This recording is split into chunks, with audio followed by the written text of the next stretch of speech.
as applicants. Those three are incumbents.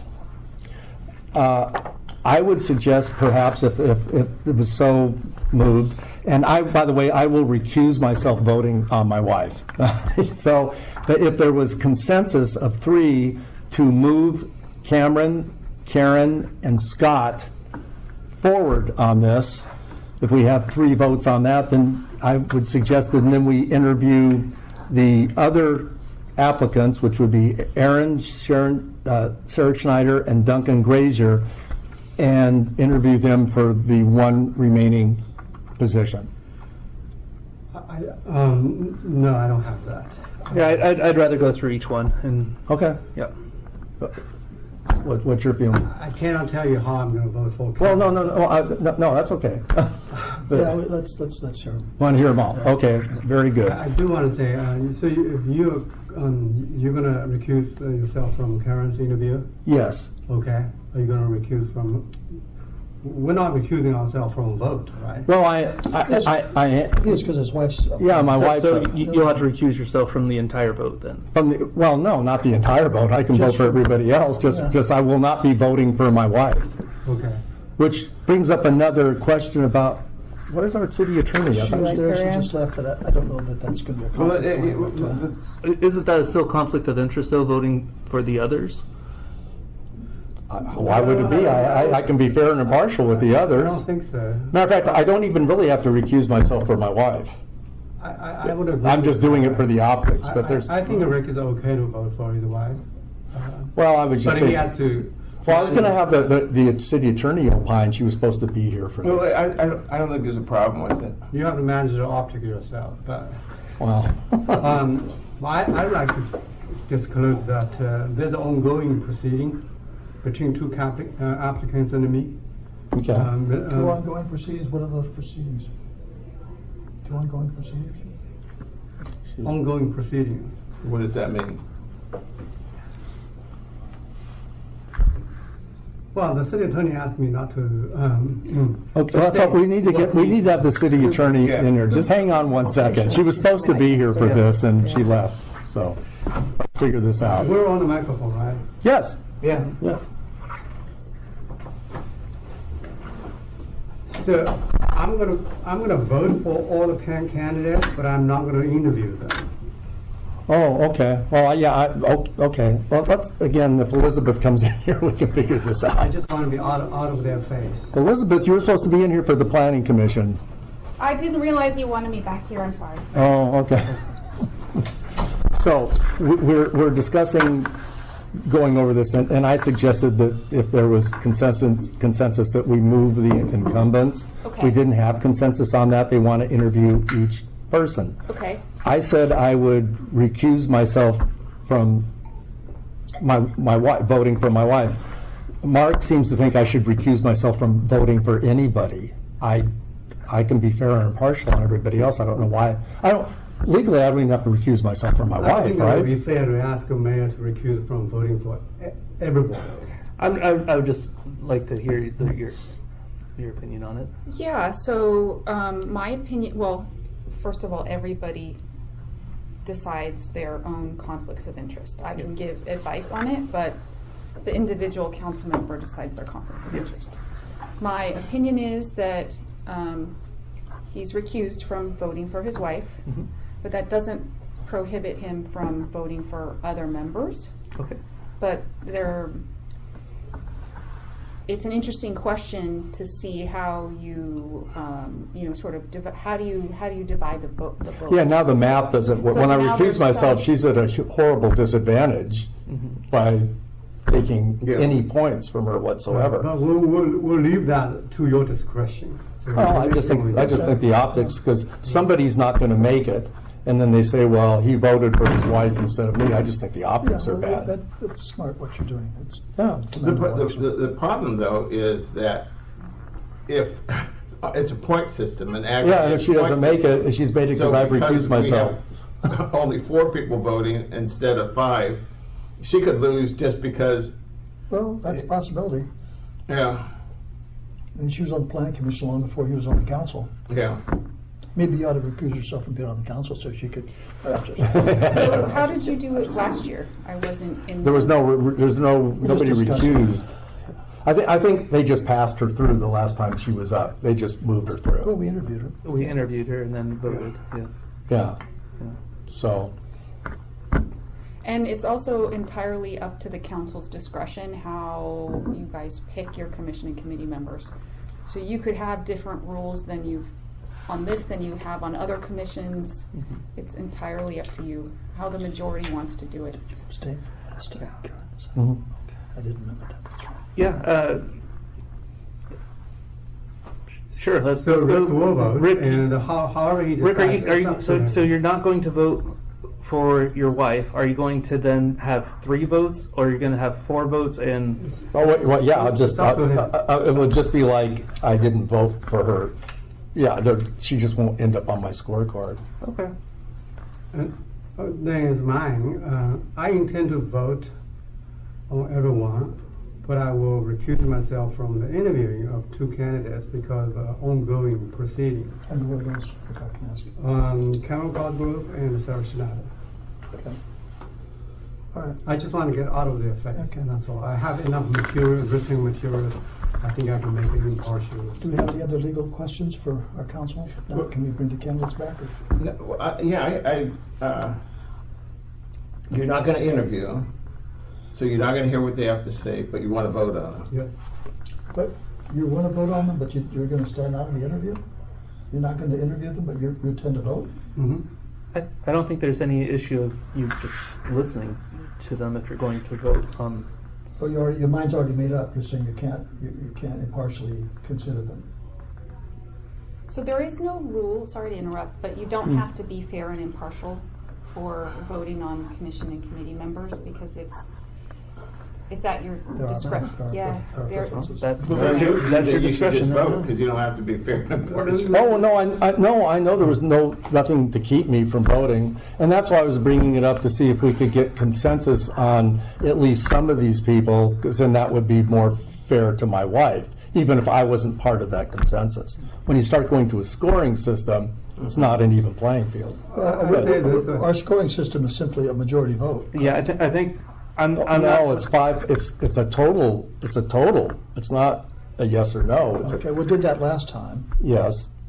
I think It didn't just- work very well. because I don't think it worked very well last time. We used the weighting system, and then when the weighting person won and the majority didn't like it, we simply voted for the one we I wanted. think we just do the check mark 4 times, and then we go from there. If there's a tie, we can vote again. The check mark four So times. so Oh, there's you pick vote your for favorite 4. Check mark 4 times. Instead of ranking them, Yeah, instead of ranking. we just pick 4 or whatever the I think that's number the is. quickest, easiest. Simpler.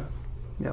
So our current policy is ranked, but we're not going to, we don't have to. We though. tried to rank one It's not one time a last year. We did It was it- the first time. We tried Was it the first time? It was mostly Twice, we did successful. it There was one We've time done when the twice. candidate got in highest, but the majority didn't want that person, so we just basically went back to back to Occasionally, majority. right. I think it happened once.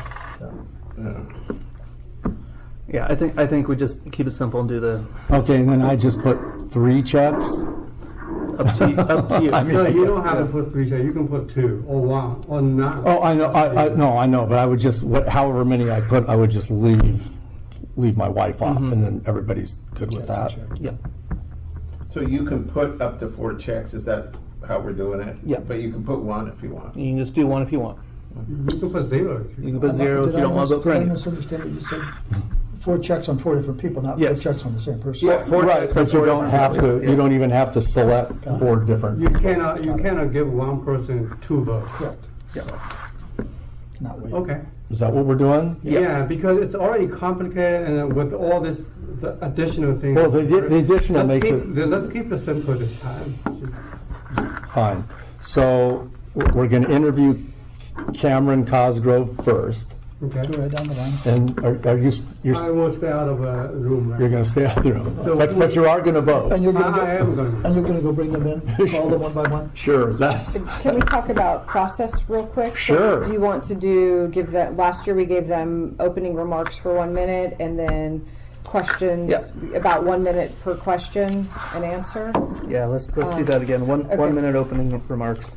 Okay. Nora, If who- everyone's who in the consensus on second it, to the interview? Duncan Grazier. And Duncan is actually not here. He's not able to attend. He would still like his application considered. So then it would be Okay. Karen, and then Sarah, and then Aaron. So if you'd like, Zen, we could do Cameron and Sarah, just so you're removed. It's up to you.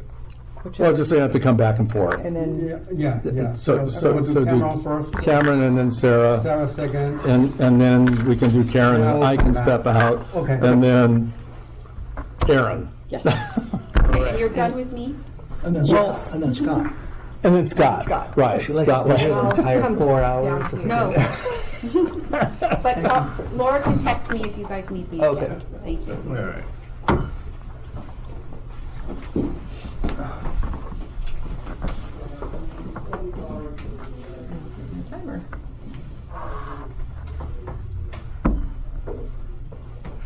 All right.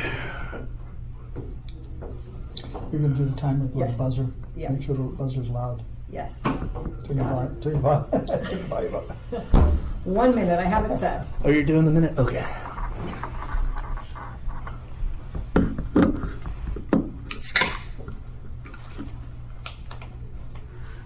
We're doing Cameron first?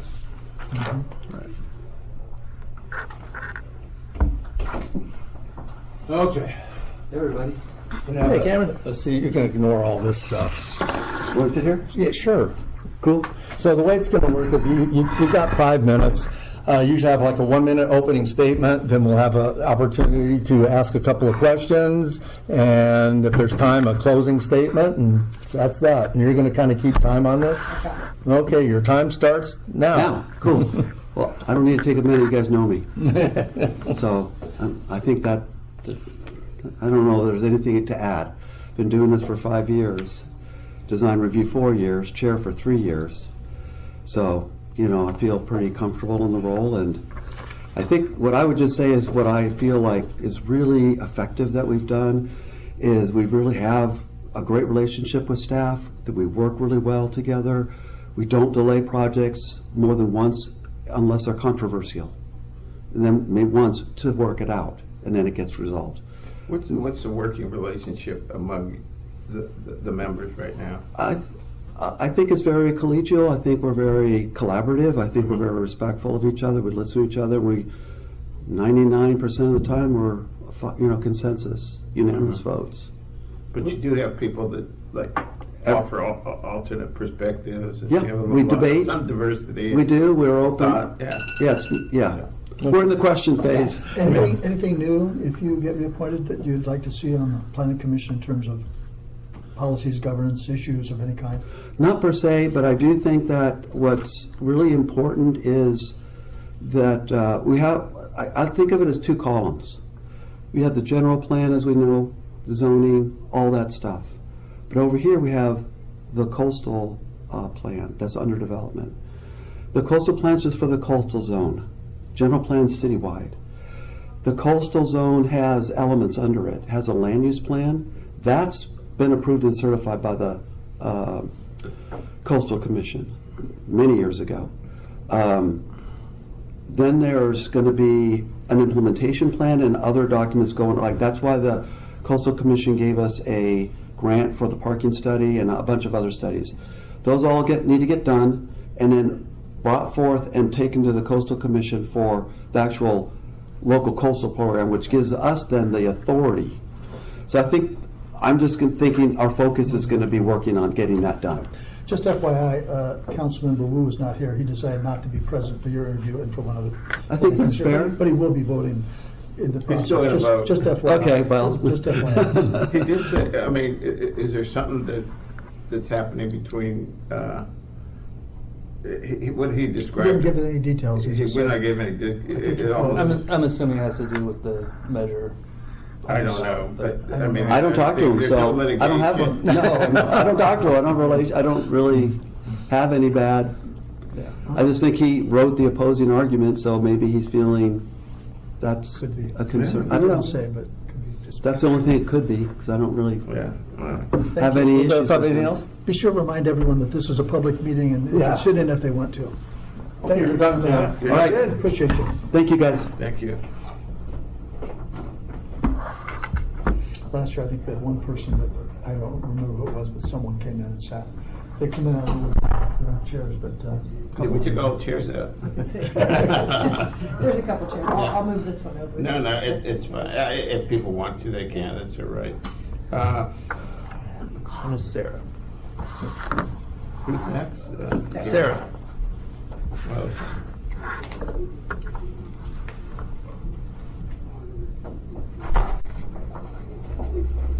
Take a, I don't know, a seat over there. There's a loose chair over there. You sit up here, sir.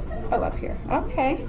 Hello, Hey, Sarah. How you everybody. doing? I'm great. How are you guys? Well, Okay, so the way this is going to work is we're going to give you a minute for an opening statement. Oh, come on, it might be standing room only. That's fine. So- We can stand. So it give you, Or come over here or wherever there's space. wherever there's a seat, you can take it. yeah, you can grab a chair. Couple. So a minute for an opening statement, and then we're going to take the rest of the 5 minutes to ask you Sure. some questions, and that's basically Can it. you explain why Wu is not? Oh, I'm sorry. Yeah, Councilmember Wu is recusing himself from listening to your interview, but he's voting, but he's going to vote on you. Okay, because of the fact that he filed a lawsuit and named me in it. He So didn't there's give some. us any. He didn't say any details, Okay. but you've Okay. just given those, maybe Okay. that's it. So. Okay. Okay, so hello everybody. You know, most of you know me. I'm Sarah Schneider. I'm honored to be here. Thank you so much for conducting this interview process. I am an applicant for the Planning Commission because, first and foremost, I continue to absolutely love and adore this city. This city has meant so much to me. Most of you know I ran for city council 2 years ago, which is a big, ambitious thing to do. And you don't do that unless you have some real rooted values in the city. And I have raised 5 children here and loved every moment of my life here. So I have a very, I think, good combination of skills that will benefit the city in the planning role. I combine education, analytical ability, work professional experience. I've worked for a decade in strategic planning, forecasting, data analysis. I am currently working for a company called the Prosper Group. We are, Okay, I'm going to pretty much ask similar questions. What's the difference between the general plan and the zoning code? Okay, so the general plan is the most important document that the city has, and it is the strategic plan essentially for the city. It is the document that outlines the vision, the strategy, you know, who we are, what we want to be. So it's very specific and it's untouchable essentially. It was, I think, redone in 2014. So that is the document that we abide by, and it's our guiding principle. The zoning code is the specific regulations and the laws and the rules that we apply as we evaluate each of these situations in the Planning Commission. Thank you. Other questions? Sarah, you were active in the sober living home issue Yes. a few years ago.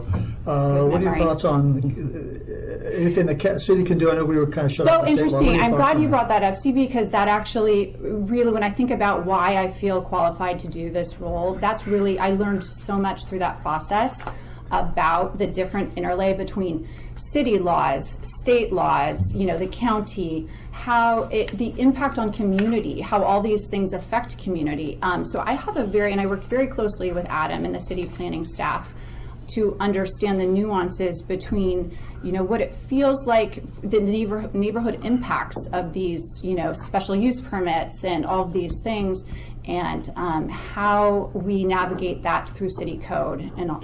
So yeah, that's an important piece, and I feel very strongly about, you know, protecting our neighborhoods and having safe neighborhoods that children can grow up in.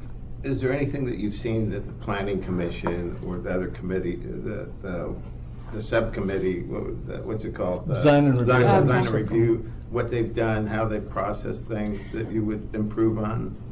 Actually, so one of the reasons why I'm also applying is I think that the Planning Commission is in an extremely high-functioning, steady state right now, and I have been to several and have watched several of their proceedings, and I very much appreciate the way that they fairly evaluate each application and give it, its due course and just process. And they combine the ability to listen to what the public is saying with fairly applying the rules. And I think they do come to common ground. So I think they're doing a very good job right now.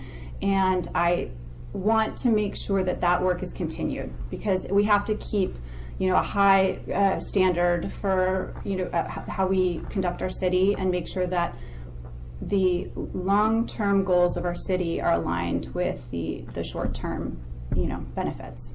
Okay.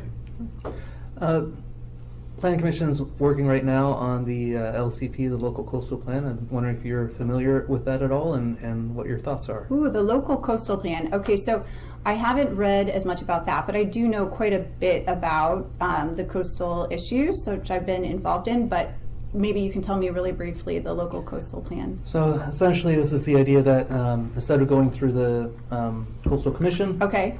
the city would have its own jurisdiction on things that the Coastal Commission would usually decide on. Okay. And so it's in the process of being developed, but specific to the coastal zone of San Clemente. So Yeah. if a hotel is being built, Sure. they have one Yes, stop I in the, did in read the about city. the issue related to the hotel in Sequoia, that down there by on North Beach, and yeah. So in general, I think that anything that we can do locally is helpful for us, because we are the ones who live with the consequences. We know what beach erosion and all these things, and we know what it's like to have a nice hotel, and we can work best finding that solution rather than relying on the state. So. Great, thank you. Great. Okay, thank you very much. Thank you very much. Thank you, have a nice day. Well, it's fun. There are a couple of chairs here. I'm going to move the chair so I'm not looking at her, but I will sit. Sure, Thank sure. you. There's another one. Other one. I'll just, and I will go with Zen. Be in the way of anyone. We're good. Okay. Thanks for Georgia. Thank you, yeah. Not a problem. You guys are the young ones. I'm in, if I were in heels, I might change my mind. Probably, Ms. I'm sorry, that was me. I'm sorry. This door's going to open and close occasionally. Could you set the chair over here so that you I just want to stay out of the way. I always sit here. Nice to meet you. Nice to meet you. This is you. Okay, and the way we've been doing this is 5 minutes. We're going to give you 1 minute for an opening comment. Of course, you kind of already made it, so I kind that's of good. did. I didn't know. And then we'll have a few minutes to ask you some questions. So Okay. if you want to add anything to what you said out there, that's fine. Well, I apologize for missing the deadline, and I appreciate you considering me or inviting me back to be further considered. Like I mentioned, I mean, I do have a wealth of development experience, so I'm extremely familiar with codes and laws and requirements and what we're allowed to do and what we're supposed to be doing and what we're not supposed to be doing. So I just amend with that. Want to jump in with some questions? Yeah, Scott, you're on the design review board, right? Yes. Okay. And the city code asks the council to strive to appoint at least 2 design professionals, including architect, a landscape architect, and planner. But my understanding is that you are a civil engineer. Yes. Registered Okay. civil engineer. Okay, registered civil engineer, which is closely related to. Okay, thank you. Thank you. Planning Commission's been working on the Local Coastal Plan. I'm just curious how familiar you are with it, what challenges you have come across with going through on it. Well, I'm very familiar. I mean, we're considering tomorrow, we're going to receive a report on the geologic, proposed draft geologic plan. In concept, getting a local coastal plan is great, but only, it depends on what's in it and what we're obligated to do and not do. So, for example, on the geologic thing, in the draft report, there's some proposed language about how to calculate bluff top erosion and so forth, but I think it's premature to be considering that, and I feel like if stuff like that gets in there at this point, it's kind of tying the city's hands. not to get too in the weeds, but our bluffs erode because of water intrusion at the top, not from wave action at the bottom. And for example, in that report, it talks about assume that the railroad is going to go away in the year 2055 and be relocated somewhere else. Well, what's the basis for that? I'm not sure there is one. So then there would be wave, and what's going to happen to all the armoring and boulders that are there? Are they going to be, if the railroad goes away, is the railroad going to come and pull those out and expose our bluff bottoms to the wave action, or is it going to stay in place? I mean, there's all kinds of assumptions that are made, but I just think if we get an LCP approved, we need to get it right for what's best for the city. My understanding is that the mobile homes north of North Beach, they don't want to be included because they would rather deal directly with coastal than have a bad LCP. So I don't know if that answers your question. No, that's great. Thank you. Quick question for a quick answer. A few years ago, the staff did a streamlining study of the planning department, and they recommended the possible elimination of the design review subcommittee. You're in it. What are your thoughts on eliminating the design review subcommittee? Will the city function without it as effectively as it does now? I'll try and be brief. I'm a fan of it right now. Before, I don't think it was working well, but I think it's a great benefit to applicants because we can sit and over the table in the conference room, discuss projects and I feel like we're helping the applicants, to be honest. I know there's a few applicants that feel like it's just an extra layer of time, but I feel like we give them good guidance to help them get through the Planning Commission. Thank you. Anything else? Any changes you think need to be made? Oh, you finish your question. Yeah. Any changes you think need to be made to the Planning Commission? No, I mean, you could shrink it to 5 seats, but 7 is good in the cases of getting quorum. Okay. All right. Thank you. Thank you. Thank you.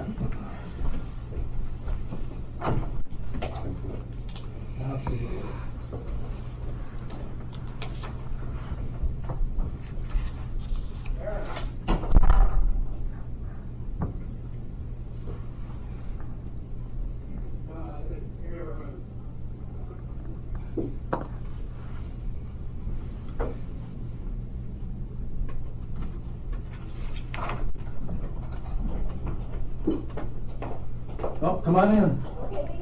Is your name Aaron also? Yes. Do I sit here? Yes. Yeah, perfect. All right. Okay, so what we're going to do is we're going to give you 5 minutes and... 1 minute. Well, I was gonna say, I don't need 5 minutes. We give a total of 5 minutes. Give you 1 minute for an opening statement, and then the rest of the time for some questions. So, you're on. All right. Well, hey, thanks for having me here. Everyone pretty much knows I'm Aaron Washington, resident of San Clemente for 20 years now. That feels good to say that. I got here in January of 2006. I didn't even get involved with anything with the city until after I retired in 2015. And even then I didn't do nothing, but after the COVID hit and we had all the problems with sand and pool and sand, and skateboard parks and all that, I got engaged and wanted to get involved in the city. So I started a campaign, ran for city council in 2020 and didn't get elected, but one of the things they said during that time is that, Aaron, you have no experience. We don't know who you are, you don't have no experience. So I took that to heart, and when that happened, I ran for Planning Commission the first time, I want to say 2021, didn't get it, so then I applied for Beach Park and Recreations, and I got picked up for Beach Park and Recreation. All right, so that was your... That was my minute? Okay, anyways, all right. So I'll ask you the question, what's the difference between the general plan and the zoning code?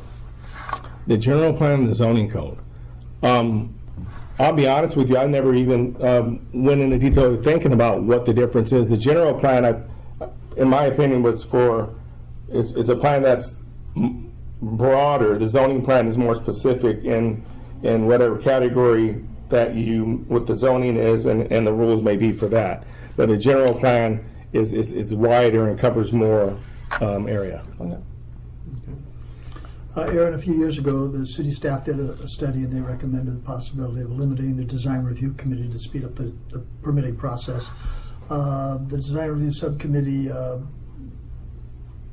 I guess, what are your thoughts on the possible elimination of the design review subcommittee? I never considered thought on that, but when I think that having the design review committee, I think there's value there, so that someone takes a deeper dive and look at things in more detail, to have more of a questioning attitude on something that's being presented, because you don't want, you want to make sure you get the right eyes and the right talent, you know, dissecting and really reviewing the issue. So I don't see why we would want to get rid of it.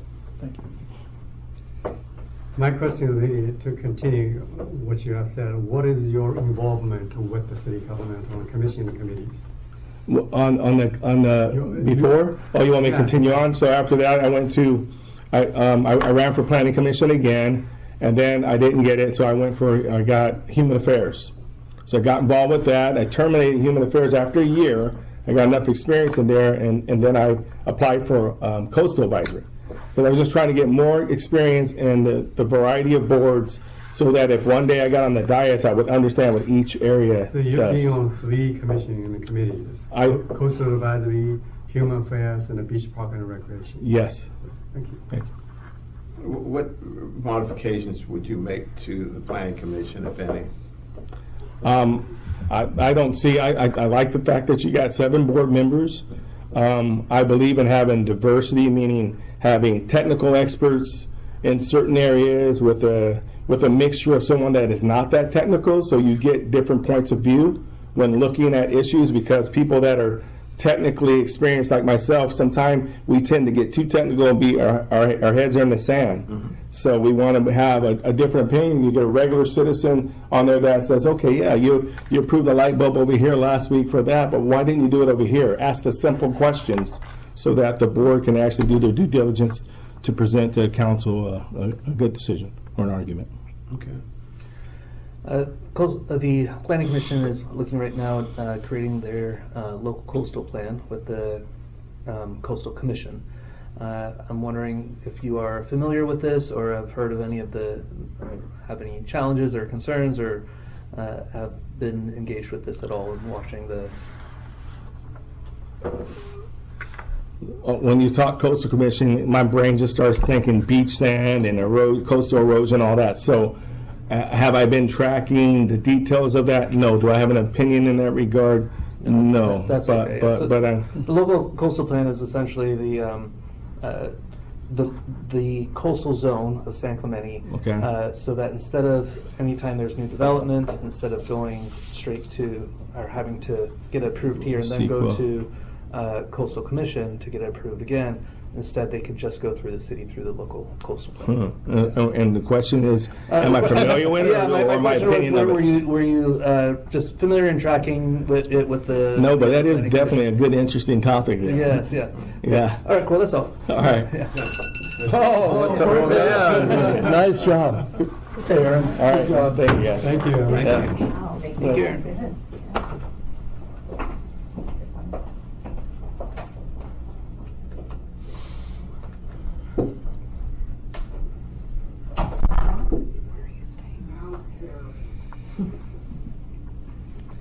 Who do we get next?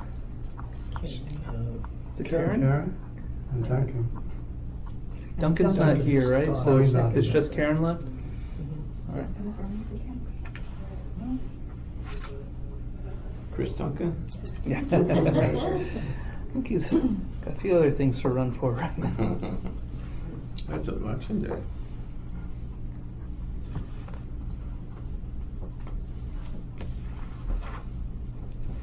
It is, yeah. It'll be interesting to see. Queue them up.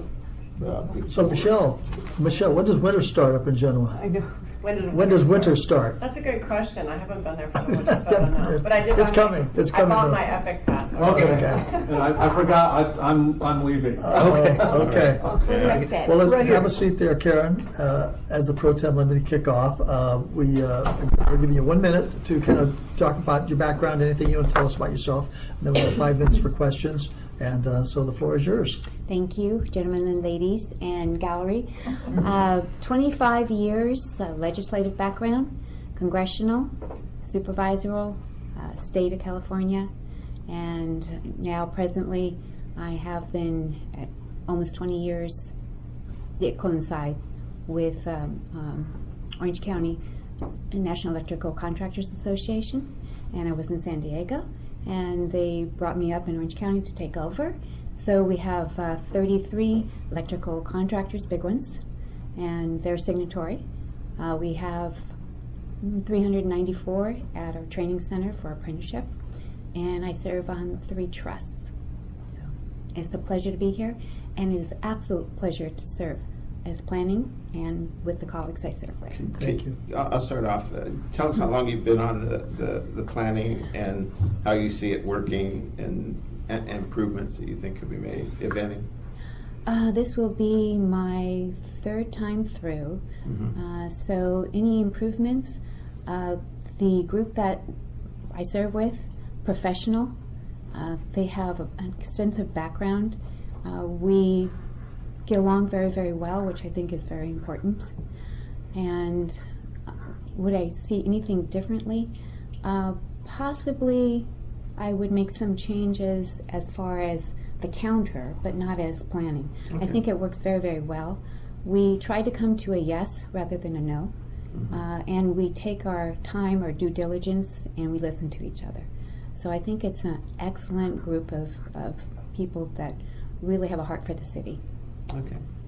A few years ago, Karen, when I think you were on the Planning Commission, the staff did a review of the streamlined permitting process to try to speed up the process, and one of the recommendations was the elimination of the Design Review Subcommittee. The council didn't do that, but I want to know your thoughts on the Design Review Subcommittee. Pro, con, ways to improve it. So as a disclaimer, I actually came before the City Council and spoke against the decision to remove the design review. It is absolutely pivotal for trying to figure out the nuts and bolts behind a project. So your opinion hasn't changed? Not at all. Okay, thank you. And I will tell you, I'm going to add on to that, is when they take a look at a project, it gives the Planning Commission a lot of confidence because they have kicked the tires.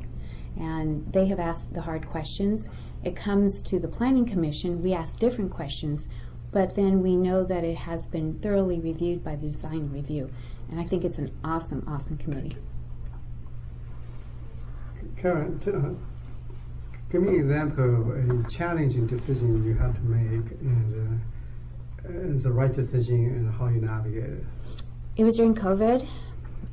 We were trying to figure out what to do with the businesses. I noticed that I was in San Diego at that time, and I noticed that they were starting to look into the parklets, but they hadn't started yet. So I and 2 other colleagues decided to go outside of this area and to see where it was working, who was doing this, so that we could possibly do the same. And I found Santa Barbara, which was kind of a like-kind city that we are, and they had a pretty good framework for the parklets, and that's where we started the process. And I used that one, and I think we used, we were hoping that Encinitas was doing it, but then it fell apart, so it was Santa Barbara was the best one. Thank you. The LCP is coming up in local coastal plan. Planning Commission has been reviewing it. I'm curious to hear if you have any concerns, challenges with going through that process. I think when we go through processes like that, we have so much information that's brought before us that the staff does a brilliant job. Sorry. It's okay. Public, member of the public. Oh, okay.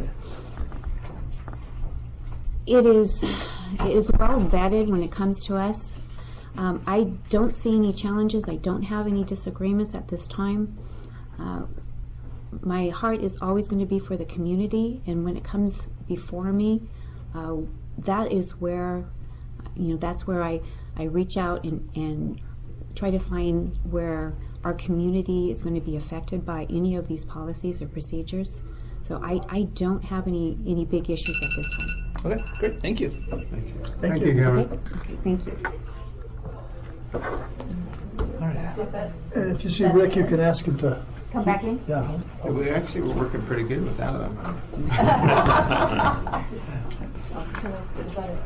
We'll tell him that.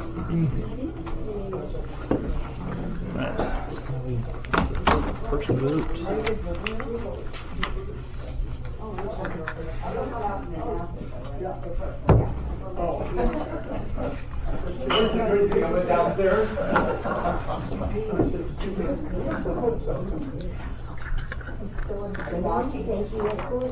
Oh, I'm sorry, that wasn't very long.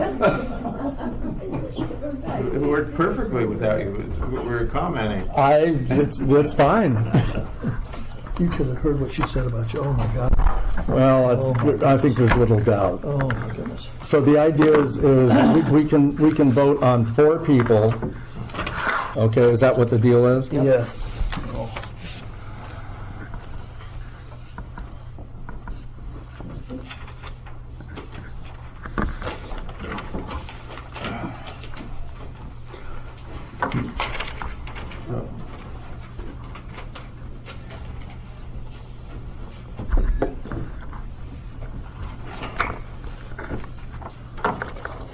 Oh, gosh, I only have to go through 4 votes, or 5 votes.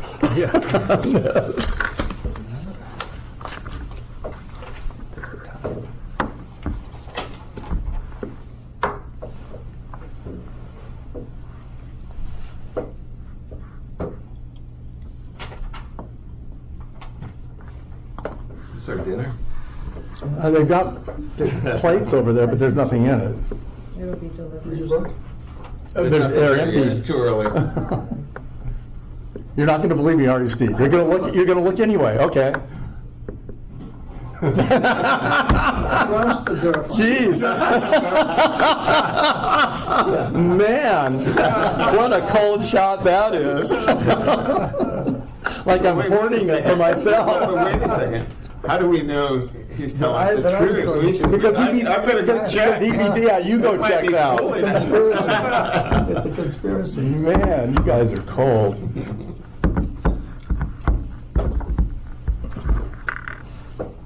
Are you glad school's over with? Got 2 more days, 2 more periods. One period Wednesday, one period leaving? Thursday. Out of town soon? I am Friday night. I'm gonna Yeah. head off to Fiji. Oh, that's pretty sweet. Going with the whole family. It'll be Before great. our next city council meeting? I'll be back before then, so I'll be down for a week. We have all of July.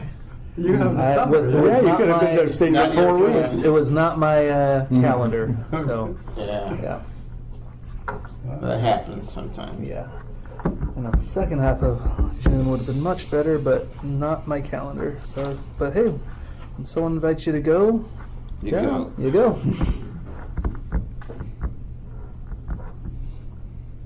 Yeah, you can surf at the place. Hopefully, yeah. 24 Olympics. Yeah, I'll get my practice in, ready for the tryouts. Maybe Chopu will be breaking. Oh yeah, yeah.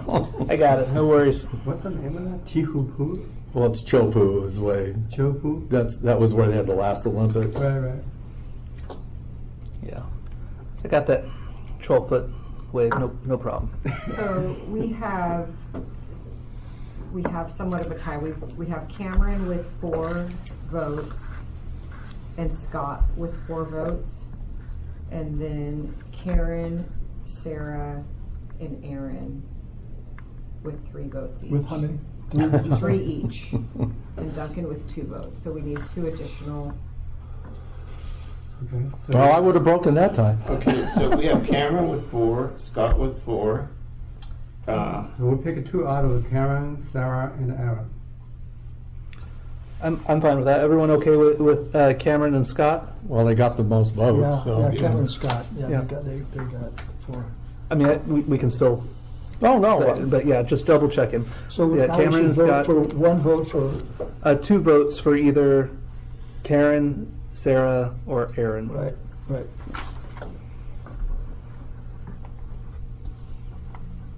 One, 2, vote for 2. And 3. Well, I'm just going to recuse myself. from voting. You can vote for one if you want.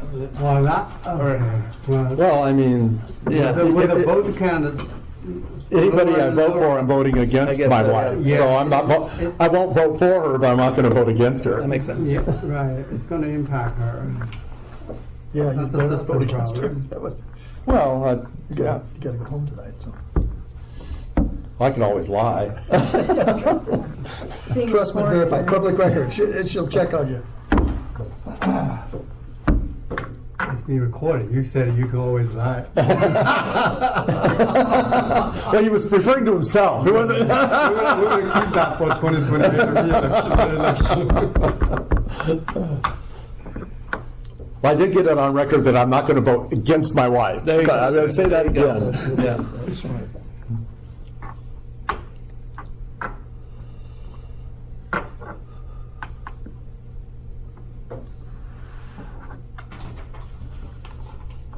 I'm gonna recount, you guys were talking, sorry. No, you got to get it right.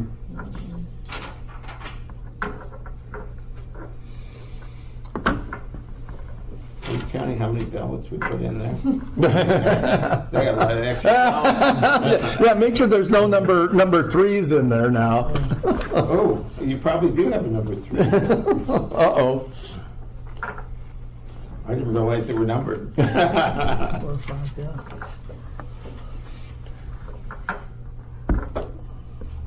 Hey, we see what happens in the primary tonight, huh? Yeah. Okay, so interesting. Karen has 4 votes. And Sarah and Aaron each have 2 votes. Sarah and Duncan have to. Okay, so now Aaron and Aaron. now I Sarah can and vote. Aaron. I'm sorry, I don't know if I'm having trouble hearing you. That was Sarah and Duncan. And Sarah and Aaron have 2 votes. and Aaron, excuse me. Karen has 4 votes. So we're voting between Sarah and Aaron. Correct. 1, 3. Okay, 1, 2.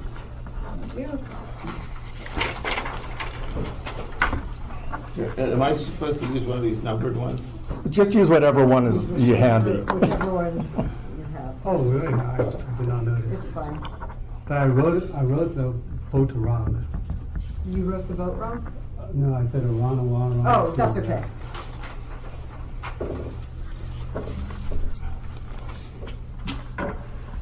This one ends up a tie, then. I don't know. Well, it can't, I voted on this one, I know, so, that's so then there's something I wrong. don't trust the math then. The It's a rank tie. is the time. It's faster. Rankings is faster. But this one's convoluted. Look, there was issues. Aaron got 3 votes and Sarah got 2 votes. So as it stands, we have Cameron, Scott, Karen, and Aaron. Okay. Do we make a motion here? Aaron, just one second, let me get this. So Cameron, Karen, Aaron, and Scott. Correct. Okay, we don't have to do the motion in public, right? No. Okay, I'll make a, Do you want, oh, okay, go ahead. no, go, no. I was just see? gonna say after the motion, maybe I'll let them know so they can. Oh, I'm going to let them know. Oh, yeah, but I was going to say, just all in favor that Cameron, Karen, Aaron, and Scott are appointed to the planning committee. All in favor? Aye. Aye. Okay, that's Aye. 5-0. I'll go out and let them know. I didn't, Mayor Pro Tem, were you the second on that? Yeah. You did, okay, I think I was. And Pretty sure I was. okay. So that's planning commission. so I'll go out and do it. I guess I have the city clerk go and do it, right? I can if you'd like. Would you like me to? That's kind of the chicken way out, isn't I'll it? do it, and then we Mayor or can, clerk? we Then can bring in tee the up beach, the beaches after that. What's that? Yeah. Then bring in Susan Ambrose. I can do it. It's all right. Okay, so Susan Ambrose will be your first. Susan Ambrose first? Yes. Yeah. That's a lot of them. We're going to have a lot of wrongs on this, but I don't know. 2, 3, Because our 4, votes will be 6, 7, dispersed. 8, 9, 10, 11. Okay. We need 7 candidates. And not everyone RSVP'd that they would be here. There were some people that we did not hear from. Okay. So Who are absent? I don't know who's absent yet, Okay. but I can tell you, we didn't hear from Susan Ambrose, but I have a feeling she's probably here. We did not hear from Jeffrey Blair. Shauna Garcia is here. Nicholas Geach we did not hear from. And Patrick Higginson we did not hear from. And then we heard Christopher Fisher said he is not able to, I'm sorry, that's the next group. So.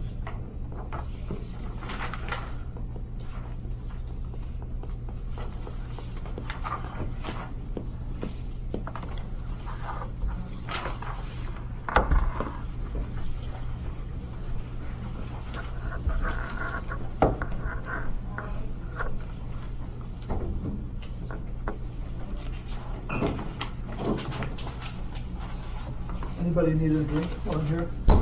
Thank you.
Well, I'd say you'll have a minute for an opening statement, and then we'll ask you questions. Well, I bet a lot of the questions will be about what you've done. Hey, Susan, how you doing?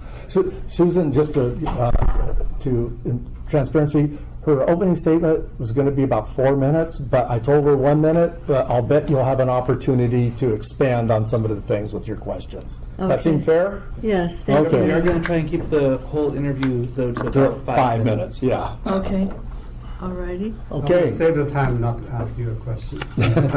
Exactly. Okay, so I'll start the timer. Oh, you want me to start? Sure. Okay. Well, 1 minute. Go ahead. 1 minute.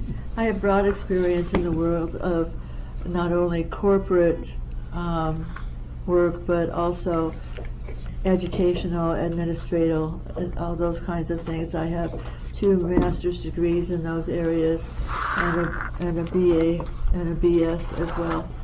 And that's no BS. But anyway, I loved coming into Beach and Parks and Recreation, as we were a coastal commission as well. We had so many things to bring to the table, particularly when there were new people coming on the coastal, city council. Then we could talk to them about, you know, the things that with the Army Corps of Engineers and the timing that we're doing Poche Beach urban runoff treatment, and my time is just gone. But if you want more information, I have a lot of details in here that you might want to pursue sometime. The 4 You know, minutes? yeah. My question is, what else do you want to tell me? Yeah, so keep going. Okay, great. I've sat on the Coastal Advisory Committee at the behest of an appointment of several San Clemente City Councils. I've actually actively participated in the CACs over the years, the majority of the years, in leader positions as chair or vice chair. And my leadership attitude includes respect to my colleagues, and each has a voice that is counted. My tenure to now has had many motivated discussions frequently, resulting in submitting advice on special issues to the city school and to the city council. These range from, but not limited, to the ACO San Clemente Sand Replenishment Project, the Opportunist Sand Opportunities, Regional Sand Replenishment Collaborative Opportunities, Ocean Water Quality Tasting and Monitoring of Weekly Ocean Bacteria Data, Poche Beach Urban Runoff Cleanup System, Poche Falcon Program, Watershed Bacteria Source Identification Study, Pure Bowl Bacteria Character. Oh, I just did that one. Oh no, I didn't. Pure Bowl Bacteria Characteristic study and formation of a Pier Bowl stakeholder advisory committee, paper knitting prospect, coastal element and local control programs, land use plan, sea level rise, needs and vulnerability, and coastal resiliency study. Currently, the North Beach Sand Replenishment Project is being monitored to record sand migration south as needed. The OCTA's Emergencies Revet Me project at Mariposa Point, and a keen eye to the coastal bluff stability. Without a doubt, City Manager Andy Hall and Leslie Meyerhoff, coastal administrators have been outstanding in their coastal leadership, with City Council members busy with expert coastal, county, regional, and state administrators and agencies. I just had how much time we got left? 90 seconds. 90 seconds. Quick question for you. There's a vacant lot at North Beach that's owned by the city near North Beach. There's ideas of turning it into more parking, but I'm just curious if you could do anything with that lot. What would you do with it? In the guise of Beaches, Parks and Rec. I was just thinking about this today in this past 2 weeks, just walking along in the coastal areas. That area would be wonderful if you could do events there that would bring in coastal information to our people and our students. There's a lot of ways to do this. I know down at just the pier, for example, the hospital would do a major blood taking, blood giving, all kinds of questions. Posters were out. There were pictures. They're taken. It drew in so many people. What can I do to volunteer? How can I help you with this? And it went on and on and on. And I think once we lost the hospitals, that whole thing stopped. But that also brought in the breathing machine. So I think, Victor, you probably remember that was quite a haul that you had to do for the city council. I think you've covered everything in your bio already. Our time's up. Thank you, Susan. Well, think about that kind of volunteer thing, because it could not just a parking lot, but there could be places that could really make a difference in people's lives in our city. I will do that. Thank you. Well, thank you very much for the time. Thank you. And the possibilities.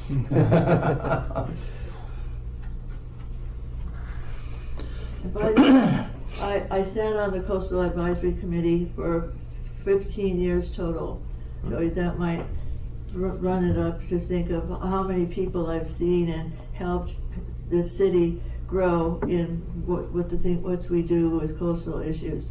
Thank you for all you've done, Susan. You're welcome. I appreciate that. Thank you very much. Absolutely. She really has done a lot over the years.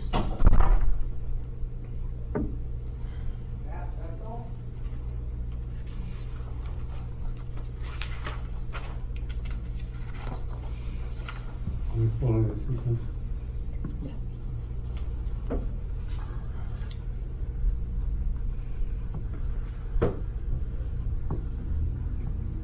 So we've got about 5 minutes for the interview. We'll give you a minute for an opening statement if you want to make one. Yeah, and then then we'll ask you some questions. Okay, where do I sit? Right here. All right. Hi, Matt. How you doing? Hi, everybody. Nice to meet you. I'll give you the quick elevator pitch. My name is Matt Bechtel. My wife, Jean, and I moved to San Clemente 2 years ago. So we're new to the community, which I think is actually something that's probably going to be a little different than most of the candidates you see.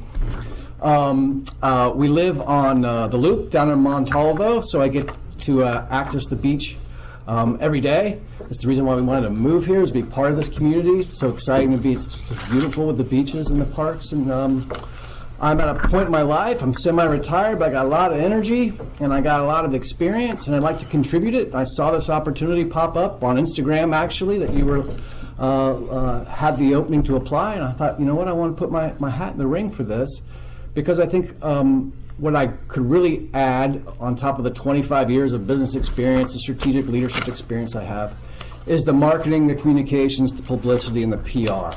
So if you guys need help in the city, whether it's communicating to our citizens, to the voters, to the public, or it's getting more activity out of them, getting them to participate more, I can help do that. That's what my background is. Got a question? Yeah, Mark, thank you for your long and thoughtful comments on your application. And you mentioned you worked for environmental consulting firm. Are you still working? So my contract expired with them, so no, I'm not working with them anymore. York Engineering up at San Juan Capistrano, so not active with them right now. Okay. But yeah, I learned a lot there about environmental engineering and coding and permitting. Where'd you move from? I'm an East Coast guy. Don't hold that against me. I'm from Washington, D.C. I'm from the swamp, and I had a dream when I was 40 Hey, years another swamp guy. He was from the swamp. I had a dream when I was 40 years old. My grandmother lived in Huntington Beach last 30 years of her life, and when I was 40, I got a chance to come visit her, and I said, when I'm 50, I'm moving out here. Yeah. And here I am. So that's kind of a proof of I get stuff done. So what kinds of things do you want to work on within the commission? As a parks commissioner, what would be your priorities? I think the priorities need to be the beach, right? Need to be the trail, need to be the erosion, need to be the sand replenishing. I don't have a political agenda at all. I'm not interested in running for office, and I know that the tax is decisive right now. I would want to implement whatever the commission comes up with as the best practice. I just want to help execute on what that plan is. So while I have my own ideas and my own opinions on things, I figure that's not necessarily my job to drive that. I'm just supposed to be a trusted advisor to help. So you're not interested in making policy, you're interested in making recommendations to the council. Helping and give perspective on, hey, here's somebody who hasn't been in the community for 30 years. Here's somebody who came to the community 2 years ago and is seeing what it's like to be here. And to keep the community going, we need more of that. And then I could provide some of that insight. Okay, question for you. There's a vacant lot near North Beach that's owned by the city. I'm not sure if you're familiar with it. It's right next to Sanders' place, Beach Hut. Vacant lot right there. Beaches, Parks, and Rec. Let's say they have control of that lot. What would you recommend for them to do with that lot? I would turn it up. Well, let's see. My recommendation would be, as a citizen, I would want it to be a park with a playground on it, probably, even though I've got grown kids at this point. But it sounds like that would be a good place for that. But I wouldn't want to turn it over to development. Is that what kind of the question is? Well, let's just say development off the table. You could do anything with it To enhance the community. To enhance the community with that lot. Got it. And how big is it? What, Well, acre- about 100 acre and a half? by 100, let's say. Small. Yeah, it's not that big, yeah. So that, again, I'd fit back into the playground. Sounds like the right size for our playground equipment. Okay. Great. From time to time, in the parks area, the beach and the impact of the beaches, there's discussions of sea level rise and so forth. What are your thoughts on the climate change and how that impacts our community? I do believe climate change is real, and I do believe the sea is rising. I also believe that we've got time still before that's going to really be an impact, but I think that we need to be serious about how are we allocating our funding. We can keep replenishing, but 50 years from now, that might not be so sustainable. So I like to have a long-term strategic vision to everything I think about. So there's the 5-year, the 10-year, the 20-year. In a 5-year or 10 or 20-year vision, I think we can keep going with the way the state has its environmental improvements that it's doing, I think are helpful. But in 50 years or 100 years, do I think the sea's going to be higher? Yeah, I do. Okay. Thank you. Thank you, Matt. Thank you. Okay, thank you guys. Clemson, huh? Clemson Tigers, yeah. All right. Thank you, guys. Who's going to have the Clemson Tigers Jeffrey rising? Blair, but he did not RSVP, so if he's not here, then John Dolegowski. Okay. Yeah, well,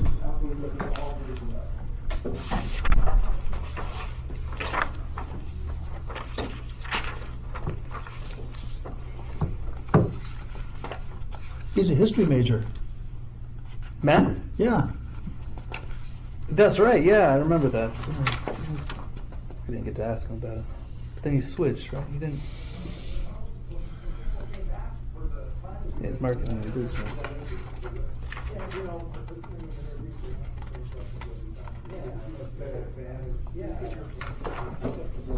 Yeah. Makes it a level playing field. Okay, I think most of you know John already.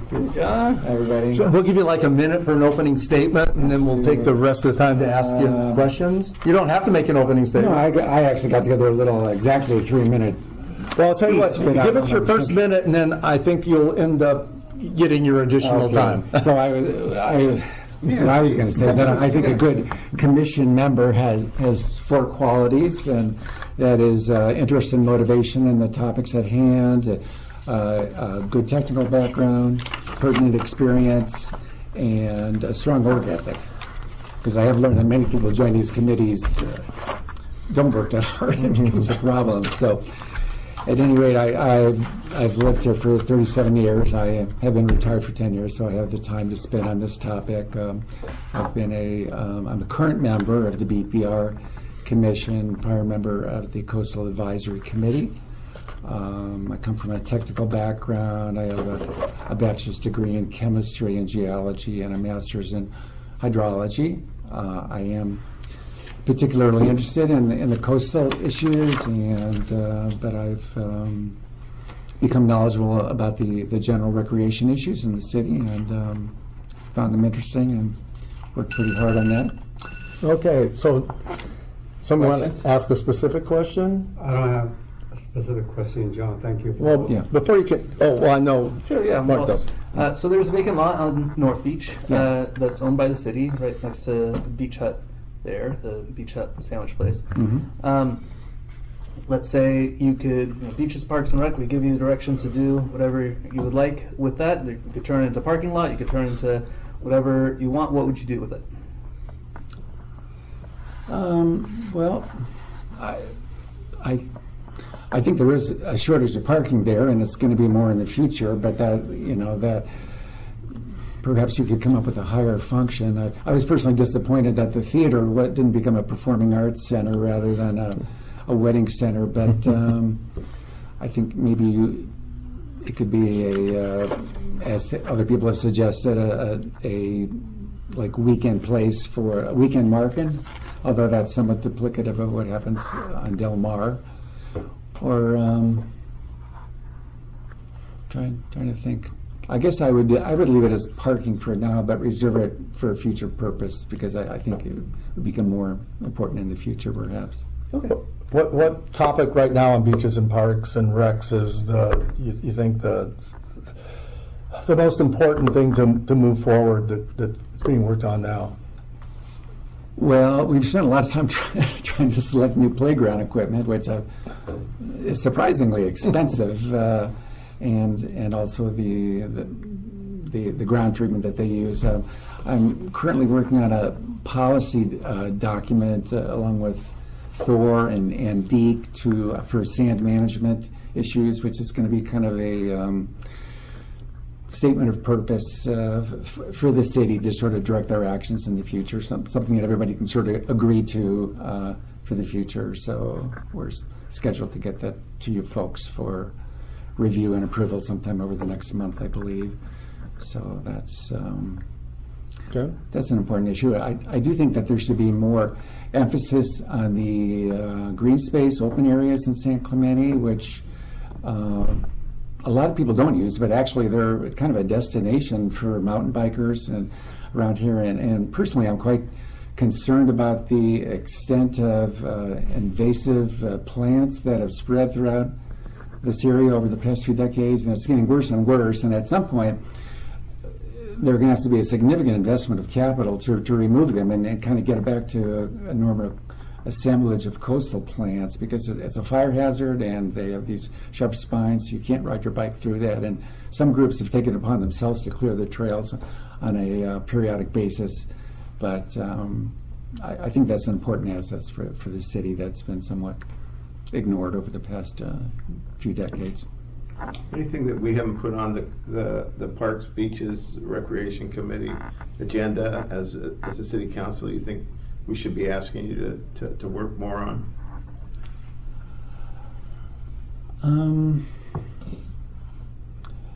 Let me think. I mean, I have to say I'm still coming up to speed on some of the issues because I've only been a member for about a year and a half. But I personally, I am really impressed with the number of parks that the city has and the number of programs they offer. I think it's really outstanding for a city of this size. I think if it was up to me, I would seek community input on what they feel is most important in order to focus our future revenue. But I think the city has been doing a great job, and it's important to maintain the facilities we have. Okay. Yeah. I'm fine. Well, look at that. Then you're a good manager of time. Thank you for your time. Thank you. Mr. Dyer, is that who it is? Yes. Hope you decide to reelect me. Thank you, John. Thank you, John. Thank you. Good job.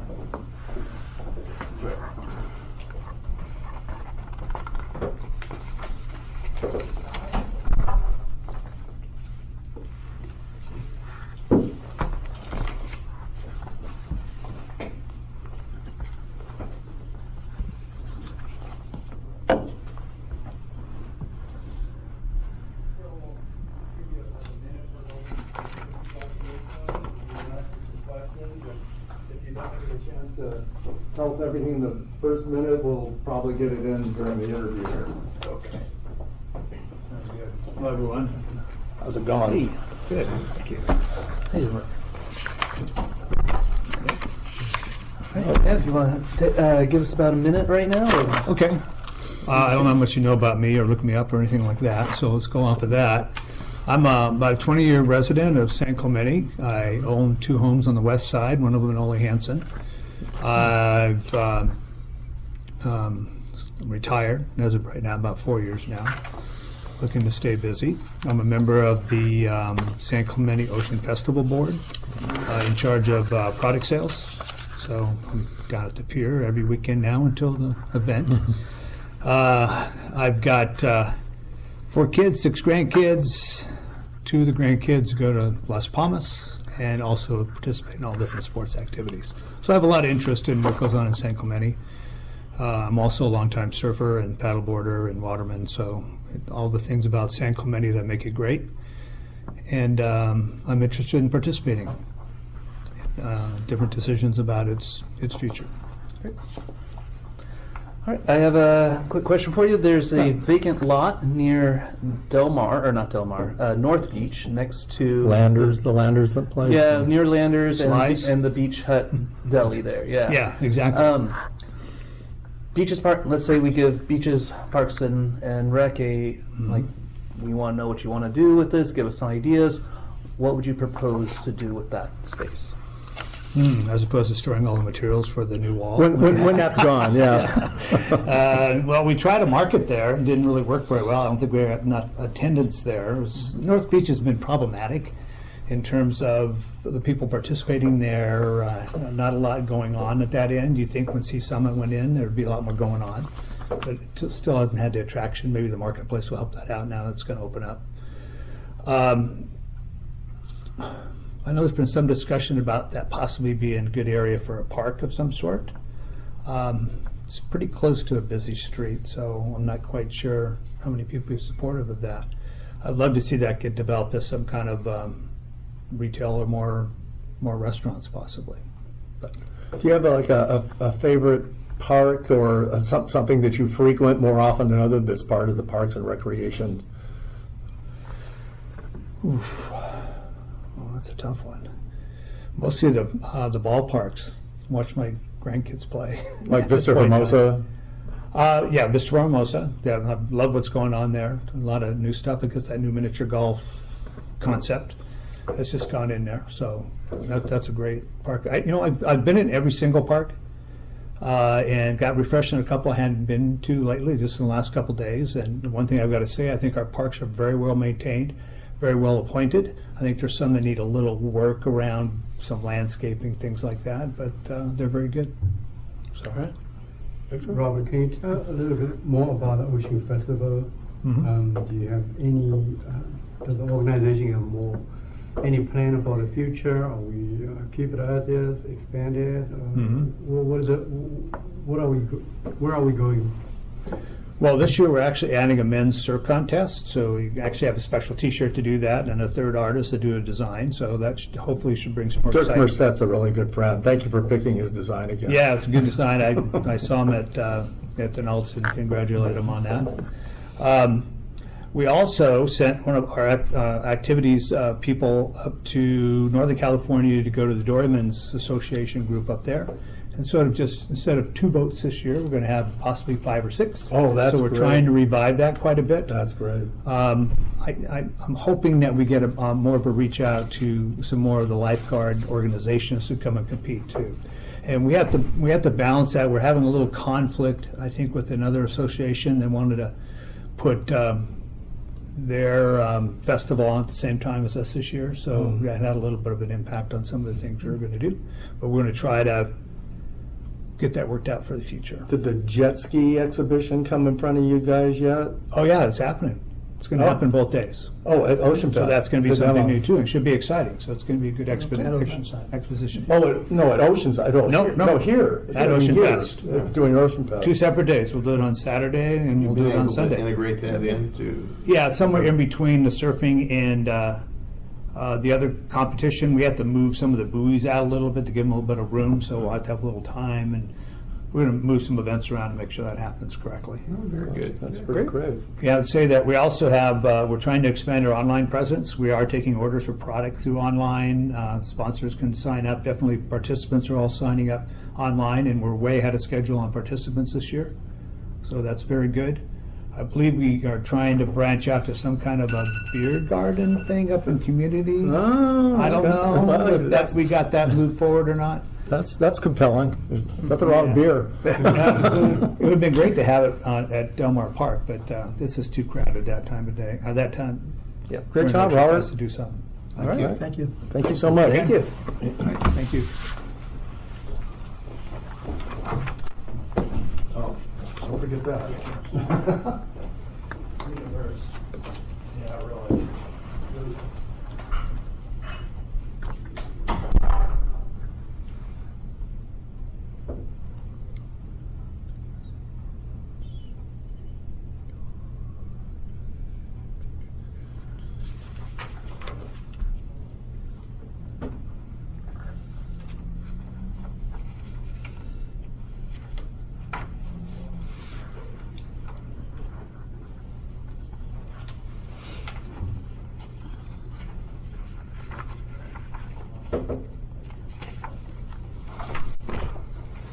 Shauna Garcia. In the hot seat. I gotta tell you, she's the only applicant so far that's got a round of applause when her name's called. I'm not gonna recuse myself, but she's also on the board of the Friends of San Clemente, Rod's Tree Service, family member. My husband. And One of since I was absent today, we went over. One of the brothers' One of my husbands. Yeah, one of our husbands. One of the owners is my husband. Which one? This is number 3. Okay. So I'm due end of August, beginning of And September. full disclosure, also, I was absent today. We went over for childbirthing, so you're just going to have to hold off for a while on that. So. It's okay. End of August. Okay, beginning of Sean, what September. we're going to do is we're going to give you a minute for an opening statement if you want to make one, and then we're just going to try to fill in the Great. blanks with some questions. 100%. Do you have a timer? Yep. Okay. You're going. Thank you so much for giving me this opportunity. This would be my second term on the Beaches, Parks, and Rec Commission. One thing that's really important to me, I think 6 applicants are available. I think 7. Is this Seven Yeah. positions. Yeah. So right now, there's only 3 of us that have younger children. And by younger children, I mean like elementary and lower. Otherwise, there are grandparents or I believe Sherry's child is in high school. And as a demographic that's who is primarily using these beaches, parks, and rec, I would like to see representation on there. I love it because, I mean, right now one of the things that we're going over is the Talega and Horseshoe Ranch That's your 1 minute. That's my 1 minute. Go ahead. Okay. Is she okay? The park redesigns, and so it's been a very I mean, I think we have a really good dynamic up on the dais right now. I really value everyone's input, and I do think people who also are using these parks, for instance, this is an example of people who are actually using these parks, bringing options that are going to benefit my community, because it's my community who's using these types of things. Another thing that we're working on right now is the aquatic partnership policy. Oh my goodness, that is interesting. Last year, the 2024-2025 term, this was the only thing that we got completed on our work plan. Myself and Commissioner McCain, we were able to get something through, get it approved. You guys approved it in October. Then the fee study came in and we raised the fees, and now we're redoing this policy again. I'm probably gonna end up paying SCAT fees in a couple of years. And so I'm helping direct a policy that is going to directly affect myself, directly affect my friends, my family. So I want to stress, if possible, having people that do have children on this commission as well really helps like round out the dynamic.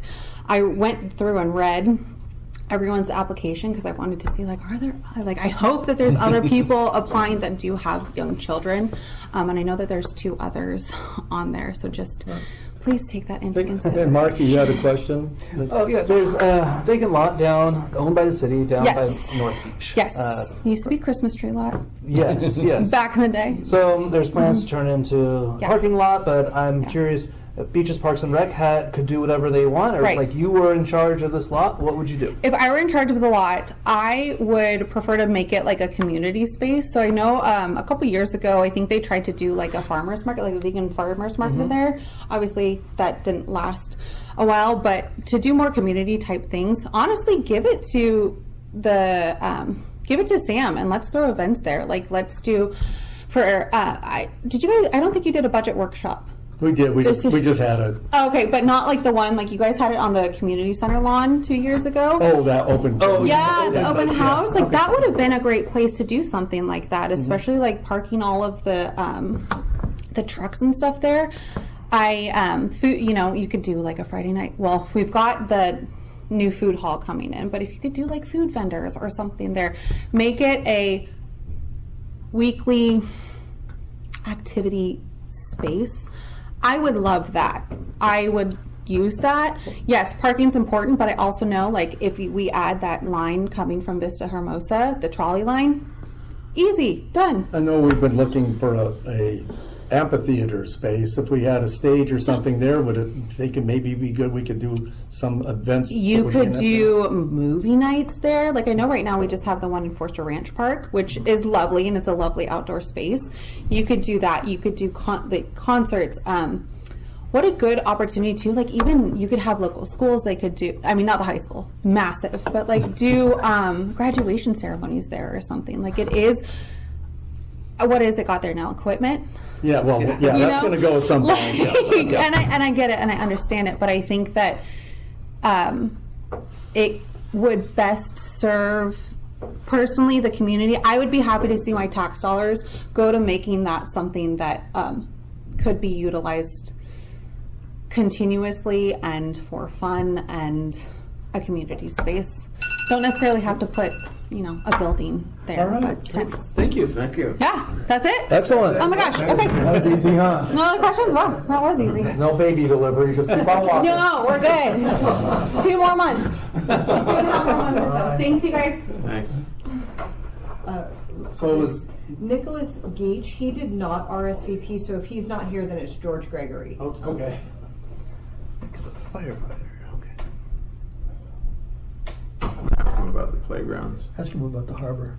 Oh, jeez. Mark asked him about the harbor. Zen, ask him about the harbor. Well, you know that. You're on the subcommittee. If you guys are afraid to ask him, I'll ask him. No, I'm just kidding. Well, Well, that's what you do with that vacant lot. You turn it into a harbor. Okay. This is George Gregory. And everybody know me? Is this the criminal? This is the criminal. This is the criminal. Former. Well, let's see, I've been here 34 years. I'm a member of CERT. I've been involved in the Boys and Girls Club. Started the bike drive that we donated 186 bicycles to the Boys and Girls Club. COVID killed that. I think if we gave them a regular bicycle anymore, they'd throw it back at us because it doesn't have a battery. I'm a captain.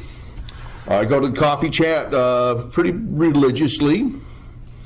Own the Boneyard Cafe where we had the battles of the paddle and stuff, and I saw the disappointment of all the citizens who they just loved that venue. They just loved it to death, and it was a fun venue.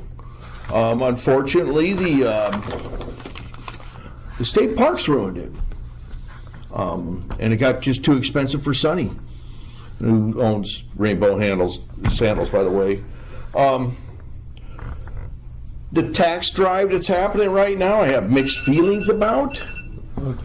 Does somebody have a question? Well, yeah, I'll start. Okay, So there's a vacant lot at North Beach. There are plans to, old plans were to turn into a parking lot. We can still do that. Let's say, hypothetically, give this lot to Beaches Parks and Rec and say, give us an idea what to do with this lot. What would you say? If you gave it to Beaches Parks and Rec, I would have to make it a mini venue place for bike rodeos for health and safety. Maybe a gathering place for surf clubs or surfing lessons. But parking is important at North Beach too, because like you all know, I really think we should build a harbor. And that's what I was going to bring up on the taxes. Whether or not the taxes win, I'm still hoping we at least come up with a concept and then decide to go after the money. We don't want the money sitting there or we'll lose it like the beach park or the beach parking fund. That was a tragedy. We lost that money. And I wish I was in that courtroom to argue that, because we can do with that kind of money, it's so mutually beneficial to everybody. Like a harbor's got so many facets of how it can be mutually beneficial to little kid sailors, to fishermen, to yachties, to stand-up paddle boards, even surfing safaris by boat is fabulous. Scuba diving, all of those things that come with being on the water's edge. So, George, besides advocating for the concept of the harbor, and the council decided that there's some staff time. 4 hours. No, you got 10 hours. No, it was 4 hours. No, 10. It was. Well, whatever. Did you have a chance to work with the mayor pro tem or other people to advance that idea? What's the update? well, I'm lobbying right now for more time, and I'm hoping we start this committee, but right now we're in such flux over the beach tax that I think we're kind of rudderless, more or less, cotton irons, if you want to say, so, and we're all waiting for the trail to come back. My gosh, I mean, how long has that been now? 3 years? So I really think we're going to balance our books with that idea.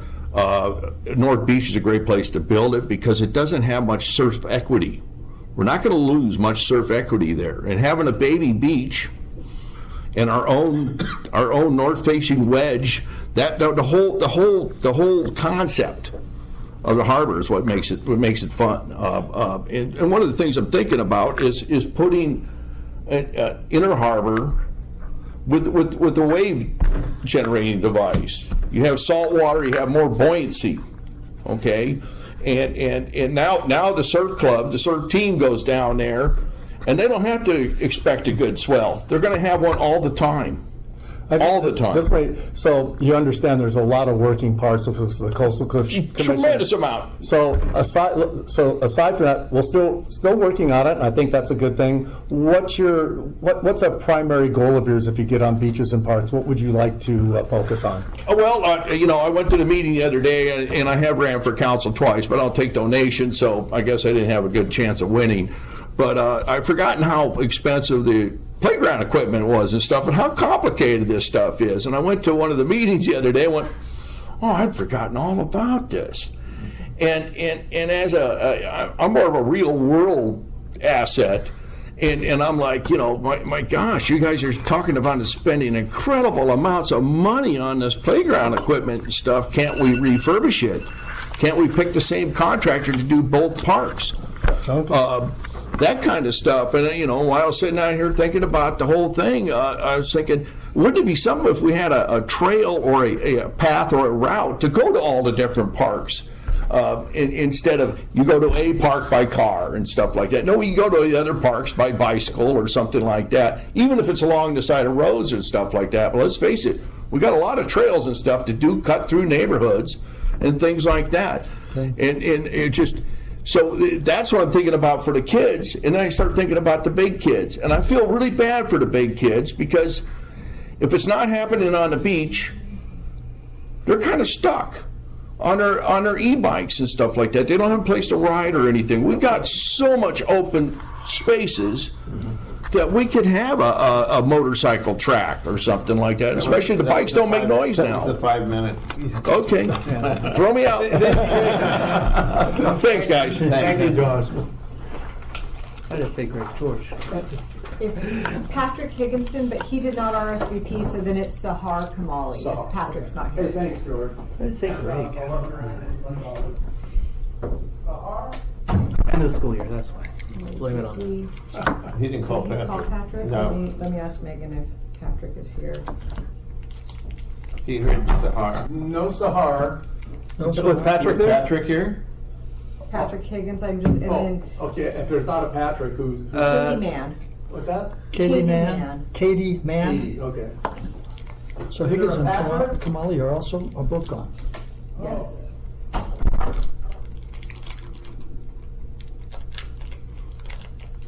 Crazy that we have 7 spots that we need to fill.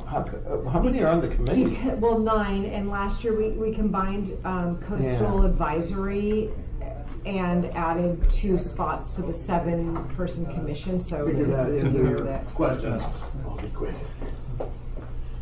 Where do you want? You got Right a here. minute to introduce yourself and tell us about who you are, what we should know. Yeah, it's been a while. Good. My name's Pat Higginson. Been a resident here since '81. I'm a teacher in the district here for a long time, and Used to teach with we used to teach together way back in the day. And former state lifeguard here for San Clemente. 20 years I was doing that, and I coach water polo at San Clemente High School. Been a water polo coach for about 42 years. Oh. And I love this town, and I want to try to help out if I can. Okay. Want to go? Well, I actually have 2 questions for you. I'm Okay. going to ask one for you that I haven't asked for anyone else because of water polo. Any thoughts of creating like a water polo league at all with our aquatic center, or doing tournaments there at all? I think it would be a great thing. It's a beautiful facility, and nobody ever comes down here. I think this is a great place to host things. It always has been. Good. All right, that was a softball one. Next one. Looking at there's a vacant lot at North Beach, right next to the sandwich spot there. Let's say plans are to turn into more parking. That's an option. But let's say hypothetically, we give it to Beaches, Parks, and Rec and say, come up with an idea of what to do with this space. What would you envision there? I love greenery, so having something green there is a lot nicer than kind of what it is now. But I kind of like that it has a useful for the little fairs that show up in there, and just bringing people down. I think North Beach, again, once it's finished and the construction's done, it's a great place for people to come to. The beach is kind of back, those rocks are gone, and I don't think we're using it like we could. So. Great, thank you. I'll ask a question. With all the variety of responsibilities beaches and parks have, playgrounds, parks, the beaches, where do you find your interest and priority in working with that organization? I think it's all important. I'm most experienced with the beach and aquatics. So I've been on a pool deck forever, but also with the beaches. Like I said, for 20 years, I was guarding at the state beach and pretty much I was involved in every piece of it. So I know it very well. I think that's the reason why a whole lot of people come here. I think it's a whole lot of the reason why people live here. And I think it's our number one attraction for residents and for people coming in. Through water polo, I've probably put 100 lifeguards on the beach. Just kind of, I think what the lifeguards do is absolutely important, and I think it adds to our whole community. So that's my most experienced part. Okay. But I raised 2 kids here, so I've been to almost all the parks. The parks are good too. Patrick, what's the CUEA? Capistrano Unified. Oh, Capistrano Unified. Education Association, so the Okay. union. Is that like CTA?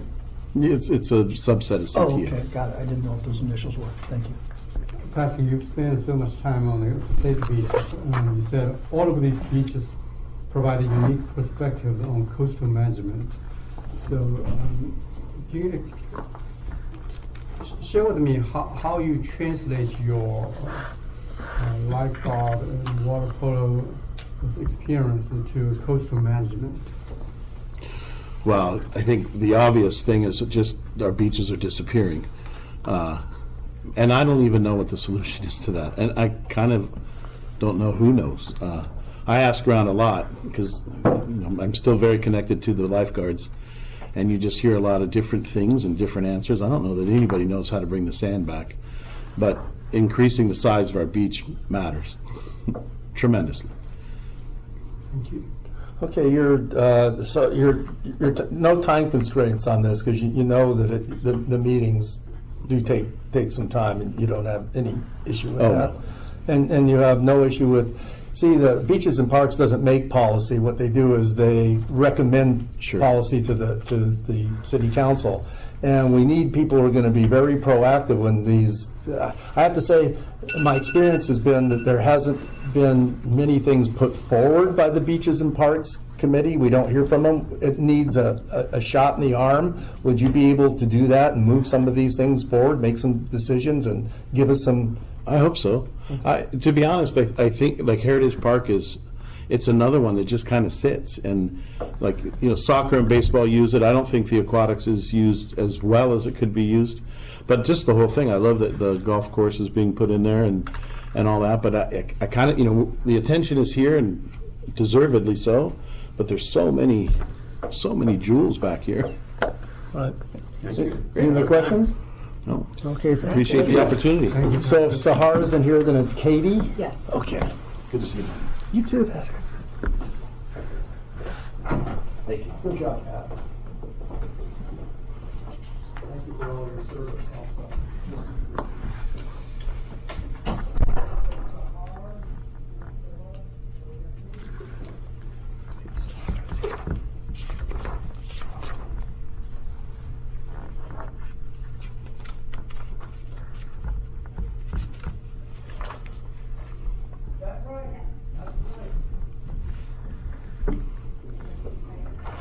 No, well, I'm being listening. So we have about a 5-minute interview. This is Katie. We give you about a minute for an introduction if you'd like to introduce yourself, and then we'll ask you some questions, and that's kind of how we're running it. So feel free to start. Okay, my name is Katie Mann. Yesterday we have been in San Clemente for 36 years. Yesterday was our anniversary. Congratulations. Every year we Marriage or San Clemente? San Clemente. Oh, okay. So yeah, it's almost 40 Well, that's for the marriage, important one, right? But San Clemente, yes. Related to Charles? No. Interesting. Yeah. Absolutely no. Just kidding. No. So been here 36 years. Raised our family, 2 kids here. I've been a business owner for almost 30 years. Therapist in town, private practice, and spent about 30 years working with adolescents and families. That was my main thing. Did a stint at the high school as an academic advisor there. Currently on the board of Noble Path Foundation. Love to be very involved. PTA president. So you know all the Cindy things. really Yes, well. Cindy and I raised our kids together. Okay. Love our town, as I'm sure everybody does. Met a friend for lunch yesterday. Okay, has somebody got a question to jump in right now? Yeah. Oh, okay. Let me give her my Okay. minute question. Sure, okay, keep on going.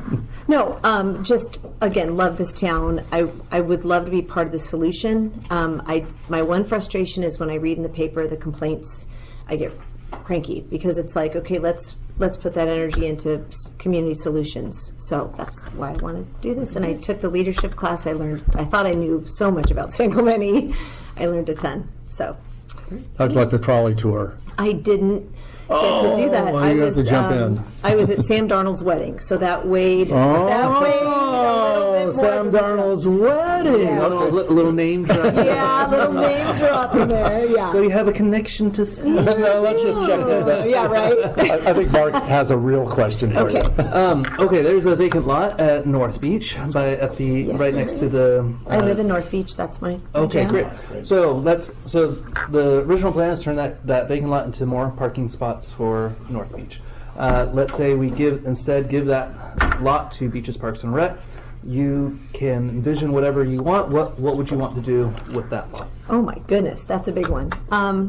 Well, I first would want to get community input to see what the consensus was of the people, and to get some ideas.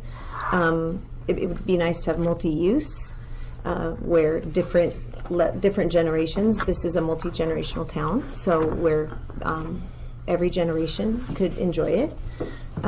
So I don't know. I would need more information about what was allowed there with Coastal Commission and all the rules and all the things. One good thing about being a therapist is I enjoy kind of mediation and bringing people together and networking and figuring things out. So I don't really know exactly what I would want there, but I would be open to ideas. So. I see you were sitting next to Shauna. Are you and Shauna friends? Well, Shauna, I've known Shauna since she was in her mom's belly. Oh, so okay. I have a quick story. We moved here 36 years ago and walked in as young children with no knowledge of anything into Bob and Nancy Hunt's office and said, "Hi, we want to buy a house here." And they took care of us for the rest of their lives. So I've known Shauna.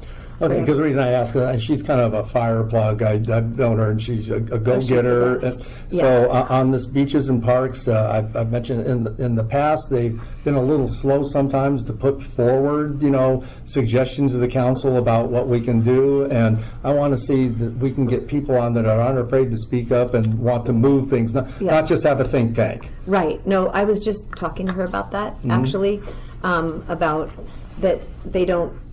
I mean, how often they meet or don't meet, and subcommittees, and it's like, how do we get things? I think that's one thing people in our town, like, how do we get things moving? And yeah, I'm a spark plug, just so you know, and I can meet every week if you want. So every other month would be a struggle. Okay, thank you for your involvement. So- You went to Citizen Academy as part of the Noble Path Foundation and so on.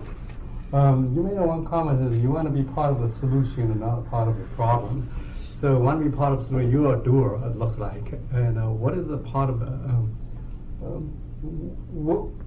when do people become part of the problem? By Well, I complaining? think people that all they want to do is negative energy and talk negatively about what's the city not doing or what's not happening. It's like, well, why don't we have our own ideas and come forth and use your voice and figure out a solution and work with people instead of just complaining about what the city's not doing, or that's just frustrating for me. So I'm not always going to get my answer of what I want, but I'm willing to at least go ask questions and figure out how I can help. Perfect. Thank you. Okay, Katie, great job. Okay, good to see you. Good to see you, too. Okay. Thank you so much. Well, thank you, Katie. And let's go. I think that's the last. That's So it. we're gonna yak here. Well, some great candidates. Yeah. Does anyone know Sahar? I do not. The name is familiar. I feel like she applied last last year, right? Yeah, she applied last year. Actually, I think I remember as being pretty good. It's too bad she didn't show up. She still has a really good resume. Well, let's look at EPA Renewable Fuel Standard and California Low Carbon Fuel Standard Program. Like, she's got a ton of stuff. Well, let's definitely look at that. She liked the 300-foot water slide we had on 4th of July. Yeah. Yeah. And did you have contact with Sahar? She just RSVP'd that she would be here, so I don't know whether something came up. I always tell applicants if they can't make it, their applications are still considered. Yeah, they're still good. But she didn't even contact you and say she couldn't make it, huh? Aware of, unless she called while we were down here, and Yeah. Well.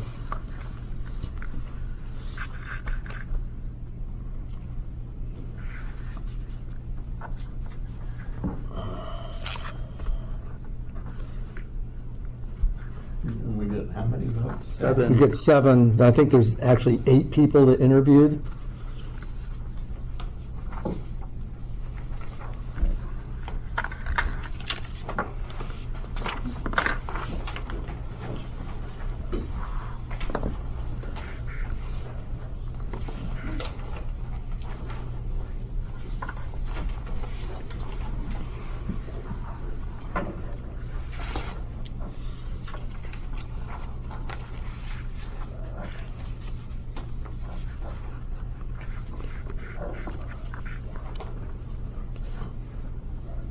So let's see here.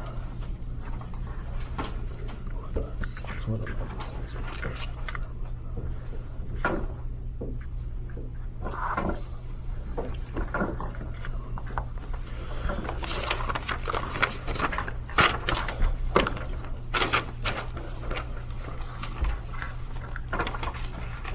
I don't envy you counting up these votes, kid.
Are we on schedule, you think? I think we can make up some time. We're a little behind right Well, now. we have one where there's 4 openings and only 4 applicants. I don't And it's know. actually 3 applicants now because one withdrew.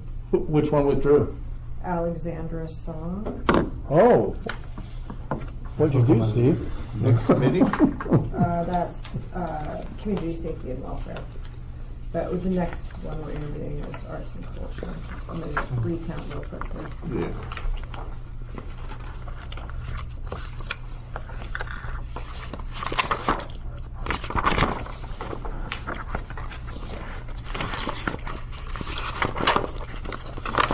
The next one's, after beaches and parks is arts and culture or something?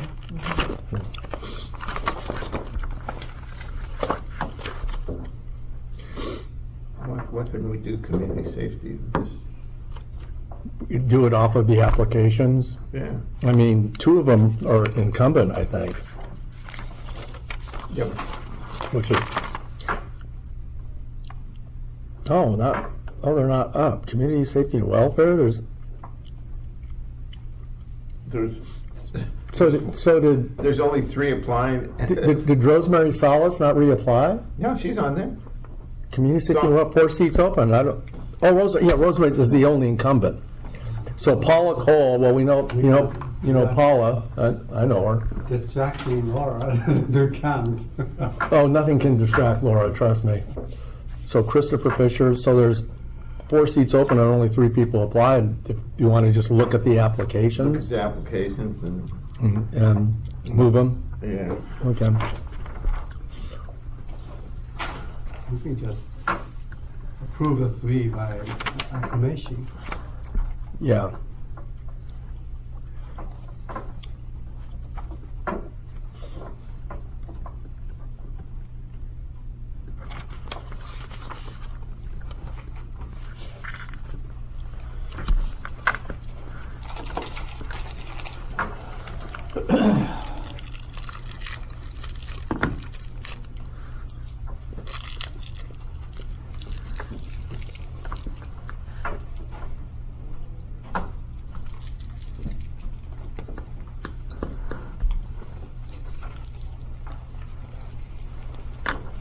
If you could decide on that, and then you can go out, make the announcement, they can go, they can leave.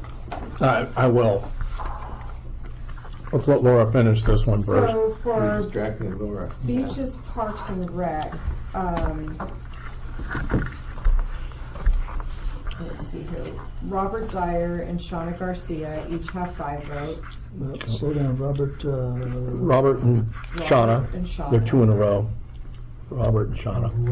Oh, okay. Katie Mann has 4 votes. Okay. John Dologowski has 4 votes. Okay. Now we have several that have 3, so we need a tiebreaker. We need 3 more votes, and we've got Susan Ambrose that has 3 votes, Matt Betchel that has 3 votes, George Gregory has 3 votes, Patrick Higginson has 3 votes, and Sahar Kamali has 3 votes. So we need, between those, we need to, and then Jeffrey Blair has 1 vote, and Nicholas Geach has 1 vote. So I don't know if you want to include them in the next count. 1, 2, Well, we have 4, 5, 6, 7. So we got 7 that have a majority vote. 1, 2, 3. No. 1, 2, 3, 4, 5, 6, 7, 8. we have 8. 9 that have 5, 6, 7, 8. Yeah, we have 9 out of 9. 11. So I The would. ones with 4 and 5? Yes. So move forward. John, Robert, Shauna and Katie. Katie Mann. And then we vote between George, Susan, Matt, Susan, Matt, George, Pat, and Sahar. okay, and we have We need to vote for 3 3 out of those 5. out of those 5. Who are the 5 again? Susan, Matt, George, Slow down, I gotta find Susan. She's the top one. Okay. Susan, Matt, George, Pat, Sahar. Yeah, the 3 are all together. And Sahar's the one that isn't here. The 3 1, are 2, five. 1, 2, 3, 4, 4. So we're voting between, okay. Susan, Matt, George, and who are the other? Susan, Matt, George Gregory, Patrick Higginson, and Kate Sahar. and Sahar, who we did interview. Okay. And we need 3. 3 of those. Okay. So.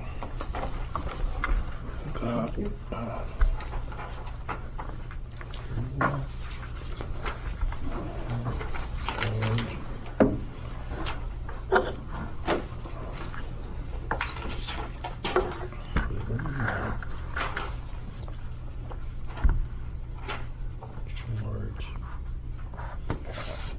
Okay.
You know, I should have, I don't know if it's too late to, I should have made a stronger case for Nick. I haven't met the guy, but his application and listening to Shauna's, He's a younger guy? He's a younger guy, a family with 4 kids. He's using all the parks and everything else. He's a firefighter, Nicholas Geach. I should have made a stronger case for him, but he was not here. But he does have a really strong. Well, let's see what happens on this vote. Yeah. If they just show up. I know. I know. He and Sahar, they're great candidates on paper, but you'd like to hear from them. Yeah. Yeah, it is tough sometimes. Wow. It's just your schedule, you know. And especially they didn't contact Laura before and say, hey, I'm not going to be You here. know, it might be something, Laura, if we know that they can't be here, maybe they can do like a video. Right. Or a Zoom. Yeah, or just like a 3-minute. You know, if they give their own video interview, I don't know. Yeah, most of the individuals that you're not interviewing today did not RSVP at all, with the exception of Sahar. Okay. And I'm not sure what happened there, but the others we didn't hear from. So Nick happened something with him because he didn't RSVP. Yeah. And to be honest, it could just be that he didn't see his email. That happened with one applicant. They said, I haven't heard anything, and then I let them know the date. Are there 9 people on this committee? Yes. So there's going to be a couple of openings next year. I think we should even them out, so appoint some of them to be 1 year. Yeah, do you think we should spread this out? 2-7 is lopsided. Yeah, I agree. We should be spreading them out. 5 and 4. Yeah, Maybe 5 the and first 4. 4 get 2 years, then the Higher 4. vote getters get the 2 years. Oh, okay. Yeah, the highest vote. So we've got John, Robert, Shauna, and Katie get the. It's a 2-year appointment, and these other 3 that we pick up are going to be a 1 year. One got a 1 year. Yeah, the 3 with the lowest count, the ones we're trying to figure out right now. It got a little skewed, you're right, because we added 2 beaches, parks, and rec commissioners, and we. Well, let's correct that now. So okay, so the 3 highest vote getters for now we're saying a 1-year term. Yes. Are let me just double check. Susan Ambrose. Okay. Patrick Higginson. Okay. And Sahar Kamali. Okay. Do you have the score? Yes. Susan received 3 votes. Patrick received 4 votes, and Sahar received 3 votes. Okay. George and Matt both received 2 votes. So Susan is a 1 year. Is that correct? Patrick, yes. Okay. Matt didn't make it. Jeff Blair didn't make it. John is a 2-year. Is that correct? Correct. Okay. Robert Dyer is a 2-year. Shauna Garcia is a 2-year. Correct. George Gregory is a 1 year. No, George didn't. Oh, he didn't make it. Okay. Patrick Higginson 1 year. is a 1 year. Sahar is a 1 year, and Katie Mann is a 2 year. Yes. 1, 2, 3, Laura, did I 5, put my vote in for Matt? I can't remember if I voted. Let me see here. Yes, you did. Okay, thank you. Yep. Okay. So we're voting for these 3 of Susan, Pat, Sahar. well, let's. The motion's going to be we have 7 people: Katie Mann, Shauna Garcia, Robert Dyer, John Douglagoski will be 2-year terms. Sahar Kamali, Patrick Higginson, and Susan Ambrose will be 1-year term. Great. Okay, all in favor? All in favor? Aye. I made the motion. I'll second it. Yeah. Okay. And now let's, real quick here, let's go on to the Human Affairs, whatever committee that is. Community Safety and Welfare. So you're saying that Alexandra Song dropped out? Yes. Okay, So so we she. have 4 positions. We have 4 positions, and we have 3 people: Christopher Fisher, Paula Cole, and Rosemary Salas. And those are all going to be 2-year terms. Is that correct? Yes. I second. Second, all in favor? Aye. Okay, that's done. So we have one vacancy there. We have one vacancy. You know, there was a guy that wanted to apply, and he didn't get his application in on time, and he couldn't be here today, so we figured to let him go.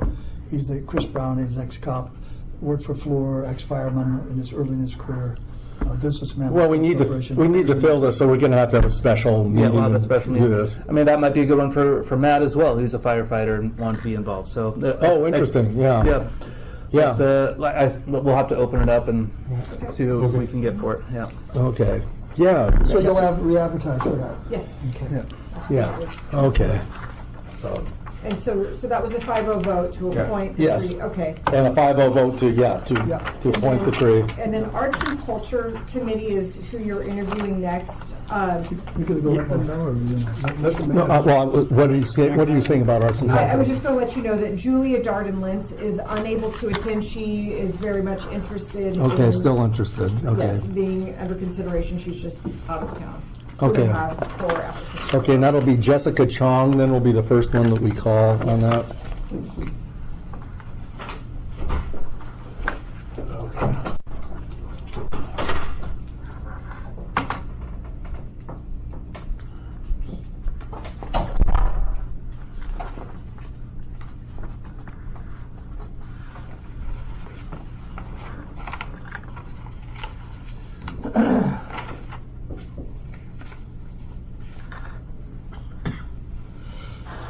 So, Laura, you're recording this is being recorded, the whole session here. Correct. Yes, yes. And it will be, we'll add it to our website. Okay.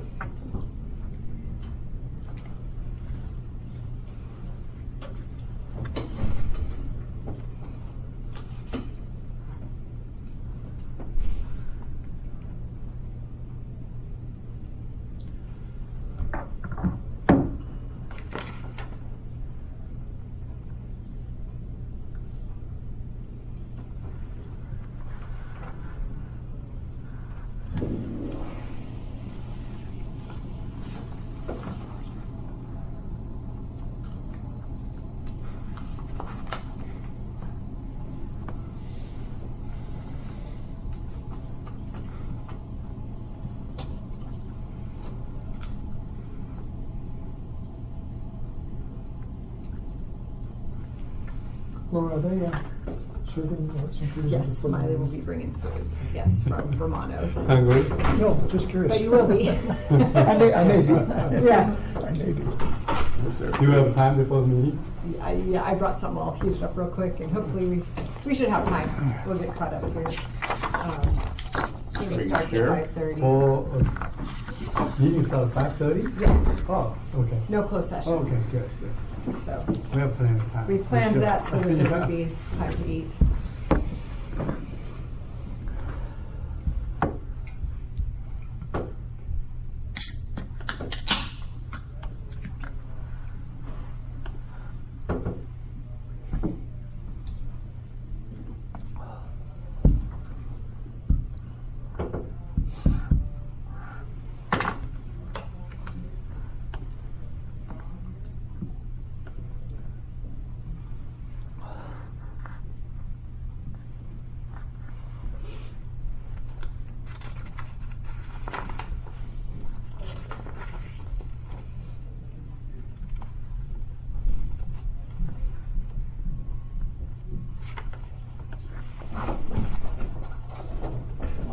So we have like about a 5-minute interview period. We'll give you a minute to go ahead and give an opening statement if you like, and then we'll ask you some questions and have a good time. Thank you. So you heard it ring at 1 minute. Okay. Right now I can start? Then Absolutely. Okay. Hello, my name is Jessica Chong. I was born and raised in San Clemente. I love this town so much. I'm a local artist. I paint the beaches and a lot of the local places in town. And I also work in the local schools, teaching art for Capstone Unified Elementary Schools. So I heard about this opportunity from a couple of friends, and some of them are on the council or have been. and they're like, you should go for it. To me, it sounded like so much fun just to be even more part of the community with art, which is what I love. So it's like such a passion of mine, and I think combining both of the passions, art and this town, would be so much fun to be involved in. Tell me about the kind of art that interests you most. That I do myself? Yeah, I oil paint mostly. I also draw. Yeah, and it's like kind of impressionistic of the local beaches. Oh. Yeah, I did a recent one of the Calafia Cliffs down at State Beach.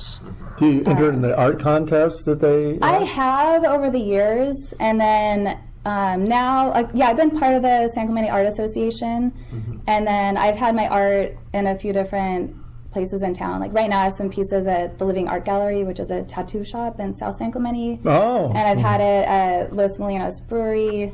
I've had it at the San Clemente Art Crawl, and I'm actually meeting with Brian, that owns Docent, about having my art in because he just expanded his tasting room on Del Mar. So I'm gonna have my art there, but then also help him start up a rotating art wall. So, because they have these new walls with no art on them. So did you go to San Clemente High? I did, yeah. So Rick Delante, you Yeah, I didn't study art at San Clemente High. I don't know why. It's something like I've gone over a million times, but I do know him just from growing up here. And you're a teacher now? Yes. Well, what would be one way for you on the Arts and Culture Committee to promote student art and get it shown in our town? More exposure. You have any ideas? I do. I think, so something I just did, I started an art club at Shore Cliffs. Even though I teach elementary, I had the opportunity to do the extended learning art club there. And they don't have an art elective. So I'm like, this is awesome. I can at least bring a little bit of art to them. So with those students, I had some of their pieces hanging at the San Clemente Art Crawl last week. And, but also I think even having them, hanging at some of the breweries or other places in town, like I've done with my art, why not have a student show in some of these locations that are not just willing to, but they actually are excited about local art. Yeah, I had another idea too. Go ahead. Oh yeah, so this is with not necessarily showing off the student artwork, but having opportunities for kids to do art in town. I heard of this idea that they do in Mexico, parts of Mexico, where they have, in certain parks, they have easels set up, they have like paper and paint, and it's just there and it's available for any of the kids to come and just do. And it's free, and they can just be creative and like the sparkle. Yeah. So one thing, I travel a lot, so one of the things, whenever I go to a city, there's always some iconic mural. In every city that people actually go to, they take photos, they post it. Yeah. What's your thoughts on something like that? I love that. I know Dana Point has something like that down at the harbor that a lot of people take pictures with. I love that idea, especially with the Olympics coming up. And it'd be amazing to have the students help paint that. I think Rick Delante did the old mural at North Beach with a group of his students. Yeah. In other words, public art, it goes beyond the mural. It could be sculpture and installation in urban places. And so any thoughts on that? I love that idea. So sometimes on the Arts and Cultural Committee, they really are a great working group and a lot of very creative people. But we need some of these things to come to fruition. Yes. Like we have a plan for a mural, whatever. Would you be able to spearhead that, you think? And then you guys I want to hear what she says, and then I have but I have a quick question. I would love to spearhead that. Okay. Yeah. 20 years ago, the city had a group that wanted to do an outside amphitheater at La Pata and Saluda up in the natural cirque. Yeah. That sort of fizzled out because the group couldn't get the funding and so forth. What do you think of if the city sort of maybe built a simple structure there without the stage, the sound works, all the exotic accoutrements that go with it, just to begin that process of an outdoor amphitheater. Yeah, What are like your a thoughts on built, the like need for it, something like that? it would just be built-in amphitheater, nothing fancy. Like, I know they have something kind of like that in Dana Point at the is it Lantern Bay Park, Yeah, where it's just bowl. yeah, that I think that would be a great start, because if you think about it, you could do plays there, you know. You could do like even like open mic, right? But just people come play their acoustic music, maybe bring their own setup, or just have it be the sound of the music without the speakers. Without the sound. Yeah, right. Without the sound being magnified. Yeah, Okay, and obvious. I also think it could even be something kind of small. You know, I don't think it needs to be. Yeah. Okay. Doesn't need to be the Hollywood Bowl. Yeah. Thanks. Jessica. Thank you. That was you. awesome. That's it? Thank you so Okay. much. Thank It you. went You're quick, welcome. huh? Thank you. Yeah, it's nice to meet all of you. Do you teach at Las Palmas at all? I do. Oh, yeah. my daughter's there right now, so I'll have to Oh, ask. yeah, ask her if she has Miss Chong. Yeah. For her art teacher. All Yeah, she right. either has she either has me or Miss Willis. Okay. Yeah. Great. Thank you. Anything with MR, they deserve a C. Let's see. Great job. I don't think there's a grade for elementary art at this point. What's that? A little lobbying for your daughters. There's no grade for elementary art. It's just like, can you draw this? Refrigerator art. Yeah. Oh, she's hard enough on herself already. She's like, this line is not perfect. It looks great. Okay.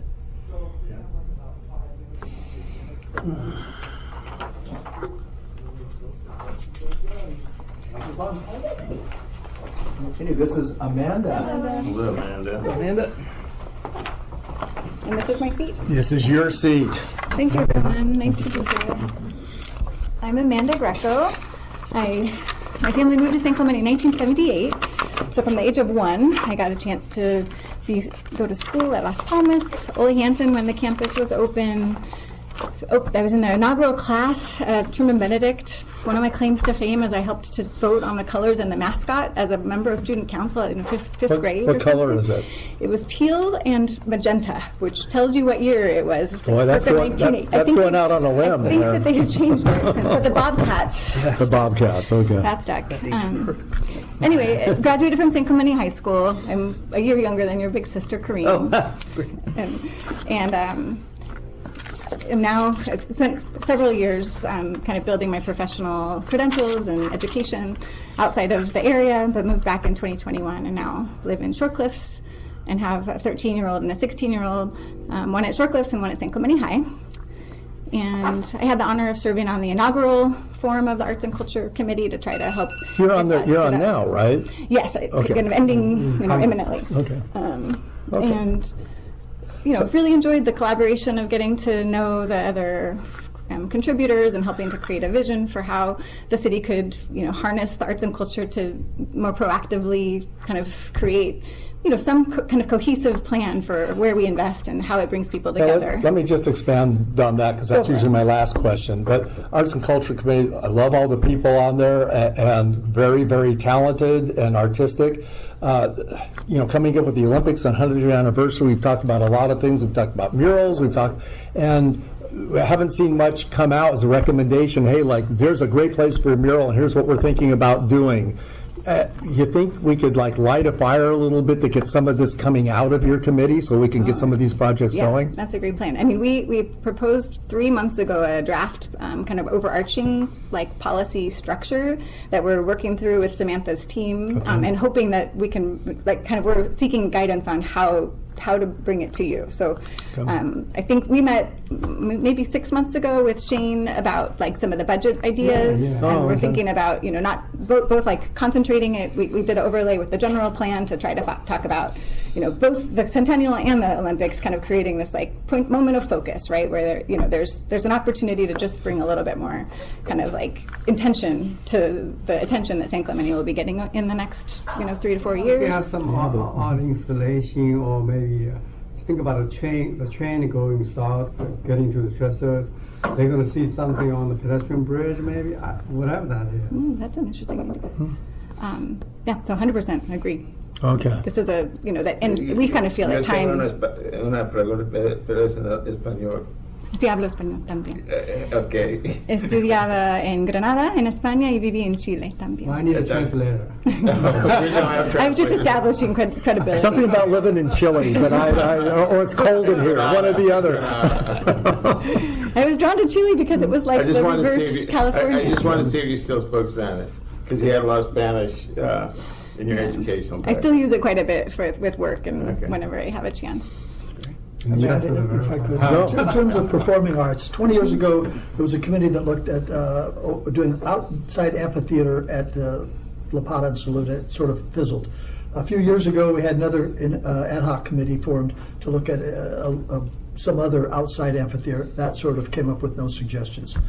What are your thoughts on the benefit to our community of having outdoor theaters, and possibly if you're aware of the La Pata location, what are your thoughts on that particular? Well, we read the report that had been produced by the previous Arts and Culture Committee, and then at the very beginning of kind of the formation of ours, we issued a survey to try to gather public input about kind of what are the features that people would want, and we made sure to include like lighting and parking and seats, and what that survey data told us, which of course was not like not a wide-scale 1,000 response rate type of survey, but it was put out through the city, it was put out in the Parks and Rec guide, and we put posters around town, was that to fill the gap of what needed, like a year-round facility that could be a dual use with the high school, was of a lot of interest. And so I think that set the team that was looking at the outdoor amphitheater to really be thinking about real estate possibilities, collaboration with the school district, and we kind of hit, at the time I wasn't on that committee, I actually am not privy to what the,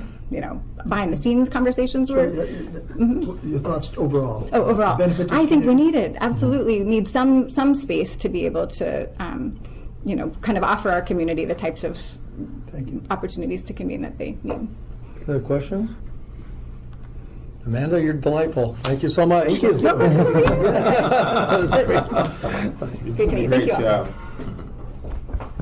When they don't ask questions, they're usually pretty happy with you. And who's next? Danielle Moran.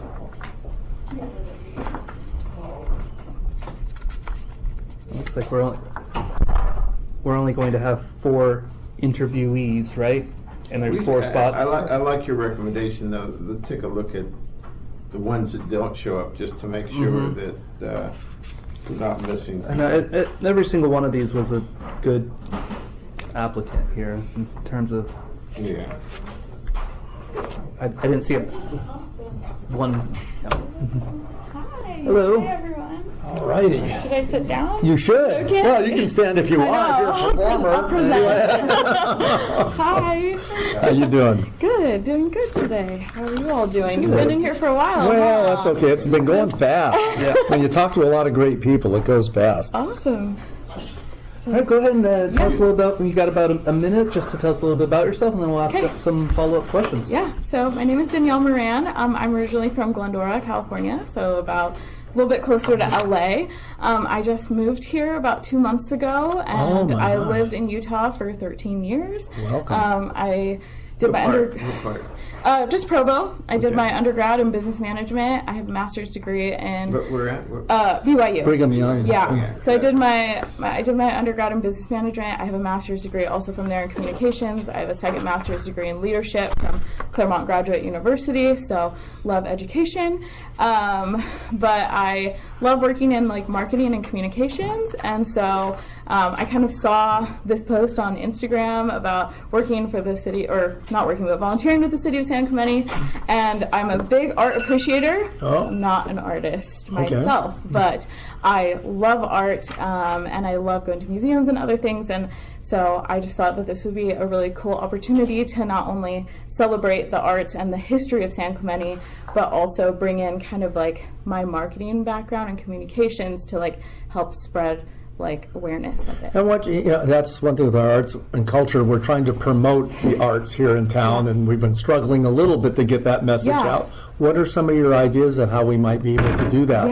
Yeah, for sure. I think something that is important is like, do you guys have Instagram for the city? We do. Okay. I was like, I feel like definitely like building that up a little bit more, getting a little bit more involvement from a little bit of a younger generation. I think there's a lot younger demographic from what I've seen here living in San Clemente. I think there's a lot of like high school students and college, like in Saddleback mostly. I know that's like outside of city limits, but I think that there's so many things going on and it's so exciting. I just went to like the art crawl in San Clemente on last Thursday. And so I think it's just really like getting it out there a little bit more, and also just honestly posting, not only just on social media, but like posting in places like posting in restaurants, having it up, having things, people get excited about things, and the more they see it, you know, people have to see something 7 to 10 times before they remember something's happening. So I think that would be one of the ways I would do it. And then also, do you guys have a calendar on our city website? City website. Yeah. So I think that's always helpful. And also just, I think like, I've seen kind of some of the things that have been going on just with like the beautifying of things. I've seen a couple of new murals and other things, but I think sometimes doing like scavenger hunts or like other exciting things to get people to go and take pictures and share about San Clemente would be really good as well. Getting more of that public involvement, getting people excited and allowing them to tell the story of San Clemente through their eyes. Because what I've noticed is there's a lot of history here. There's a lot of people who have lived here for a long time. And I want to hear about all those local art and crafts and places that they go to and places that they love and share those. So Maybe Steve has a question. Yeah. Well, I will. What are your thoughts on outdoor amphitheaters? We've had a couple efforts in the last 20 years, and they've all fizzled. What are your thoughts on outdoor amphitheaters for performing arts? For performing arts, I enjoy that. I mean, I guess it depends. Are you asking about like concerts? Are you asking about theater? Yeah, like the concept. We don't have that in town right now. Yeah. We've got people struggle with proper locations, but I just want to generically your thoughts on I think that is a great concept. I don't think you always need those. I'm curious. I don't know kind of the rules or regulations of things of like having stuff on beaches, or like if there's rules about that. I think people in general like to be outside. I mean, we're in Southern California, so, but I don't think that you need a venue to make something special. Well, let's say we had a venue. All of a sudden we pop up with that, whether it's a pop-up or an amphitheater. You think you'd be able to promote that to get people to come to it? 100%. That's what you yes. do? Yeah, I think that would be something incredible. If that's something that we don't have right now and it's something that's being built or upcoming, I definitely think that there's a way to build hype around that and get people excited about it. I think also, like, when you have the right people coming in there, that's obviously going to get people more excited, but I think even for those smaller things, I still believe in like word of mouth communication. I still believe in that like honest, authentic, from the ground up like marketing as well. But yeah, I think that would be amazing. Yeah. Daniel, 2028 we will have Olympic. Yes. The Trestles, and we'll also have a 100-year anniversary. This is a great opportunity to reintroduce the city to the world. Yes. You have any thoughts about promoting the city? Yeah. If I can be completely honest and frank, I feel like growing up, based on my experience, I'm from LA, right? I'm from Glendora. Honestly, like San Clemente, I didn't even know about it until I like moved out here. I made friends out here and moved out here. Like growing up, I really just passed through here to go to San Diego. And I think since living here, I've realized that this is kind of like this hidden gem that everyone should know about. And so I think that as the Olympics and the 100-year anniversary shines a spotlight here, like this is the time for San Clemente to shine and really show forth like what is happening here and how amazing it is. And I looked on like the history of San Clemente. I loved looking about like Ole Hansen and like what he envisioned for this city and this community. And I think really sharing not only the history, but all of these local places, local artists, local restaurants, local places for people to visit would get people really excited as they come here for the Olympics, because to me, I think some of the places here are even more special than the places in LA. Thank you. Questions? Just really quickly, can you give me just a little bit more specifics on how you do marketing of the arts and culture here? Yeah, I think that's something that I've really worked in is like branding. And so I think that it's important to be consistent and post often and post like consistently. I think that a lot of people think with social media, if you get something big and you just post about it, that's going to be great. But I think you have to post a lot, not only on Instagram, but on Facebook, on TikTok, you have to know all of the different outlets and how to utilize them, and also posting more. And so that's something I think is making sure that all the branding is consistent across all of those, but also getting really good, like high quality content that gets people excited. And then third, I think really utilizing influencers. That's something that I think is like probably underutilized by a lot of cities and governments, is like getting influencers to come and go to these places and take pictures and share those, because that's who people are really following, right? Like the odds of someone following a city isn't as likely as someone following someone that they like and they enjoy their content. So I think if you can mash those together, that's probably another way I would do that. Does that answer that question? Yes, perfect. Yeah. Thank you. Awesome. Okay, thank you so much. Thank you. It was so nice to meet all of you. Have a Thank you. wonderful day. Thank you.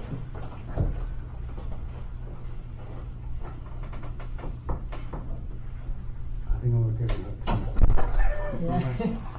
I know, even though you were talking, I kind of let the timer still go just so you'd hear that the time is up. One more for arts and culture. There's no two. One more for arts and culture now. Julia is not available to participate, but she's very much interested in. Who's that, Julia? Julia. Yes. She applied last year, last cycle. Did she? She wrote a letter, though, telling us why she wouldn't be available, that she's traveling. You can sit right here. You should.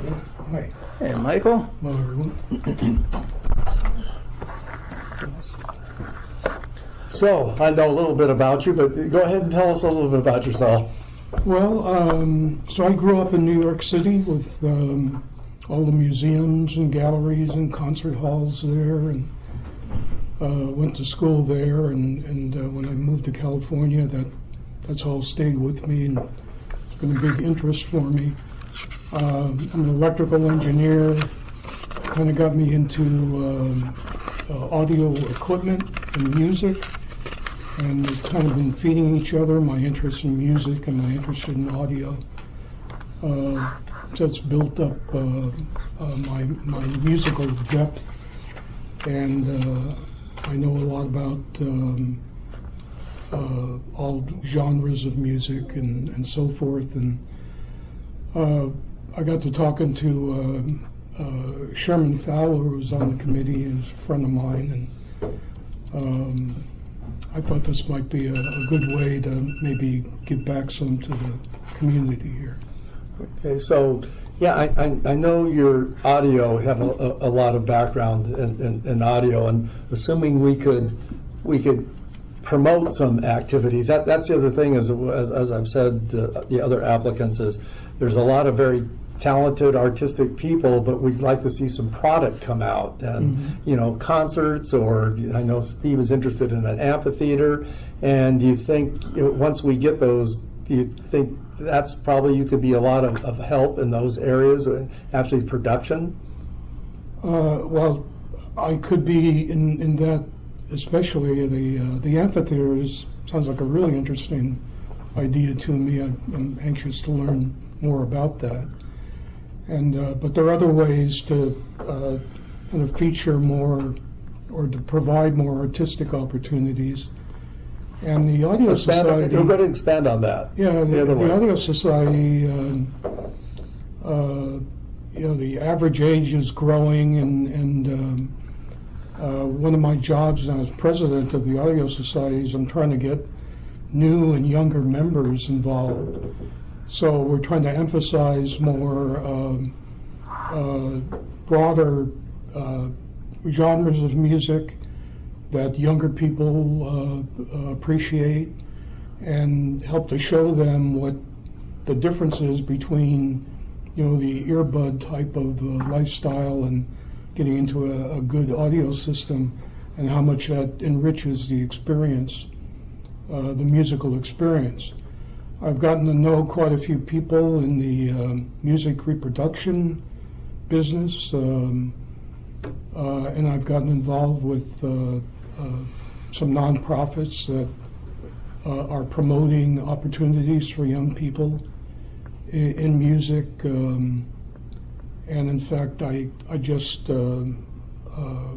commissioned a piece of music to be composed under my direction, but it's an independent composer who's doing it, and it's part of a movement of a larger piece, and it's going to be recorded in August up at USC. Nice. So, and there are a number of organizations like that out there that provide opportunities for young people, and that's another area I'd like to help out with. What genre of your music? My top genre is jazz, and I know there's a reasonable amount of jazz going on. Well, and Sherman, I guess, you share that. Well, yeah, that's true.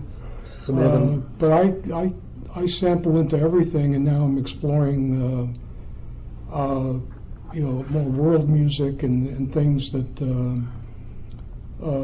the young people today, Gen Zers, are getting into.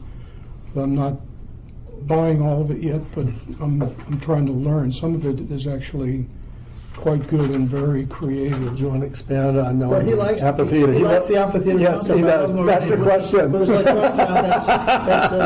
that's all good. Can I ask a question? Sure. You mentioned here, hope I can bring some new thoughts to enrich the community and help to lay out logical plans to guide implementation. You've mentioned before we are struggling with getting things implemented with the Arts and Culture Committee. So I'm curious, what are your new thoughts, and then also how do you guide implementation?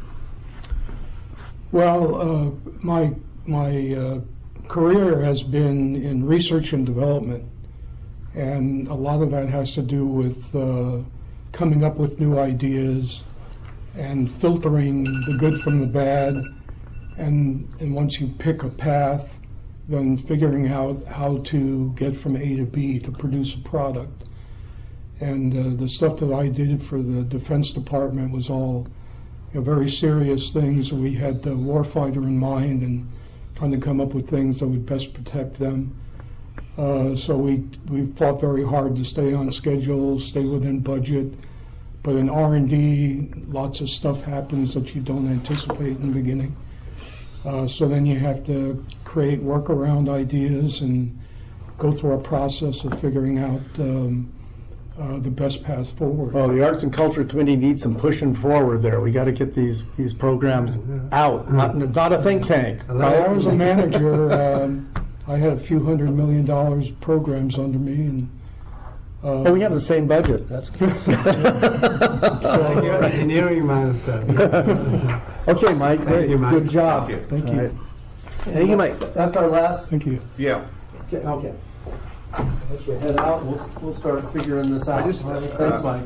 I want to point out, Julia, who isn't here, wrote 2 pages. No, I know. In lieu of her interview. I was looking at it. And what she most significantly for me is that we had told her, go get on a subcommittee. You remember last time?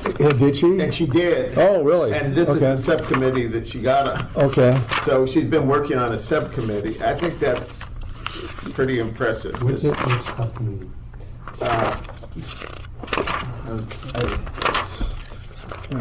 She was a long time planning commission. Oh, she was? Did you know her? Julia was? Yeah.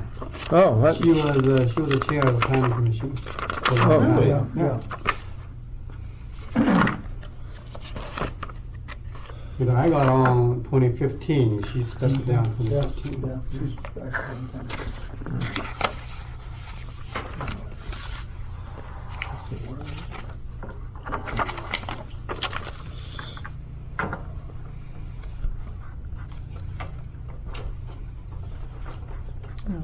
I guess she was involved in creating the tile mural installations at the sports park and Farmers and Merchants Bank. Painted Paul Gavin murals at the pier entrance. A few other things. And the utility box art program. Okay. We had only 4. Oh, Rick, I think I marked yours. You said Rick, it looks like you got mine. Oh, okay. Well, just take a fresh one, Yeah, so we're not I said erasing Rick on but it. That was mine. So here, just do 2. I just noticed my name was over there. No, that's, yeah. That's vote for all. Okay.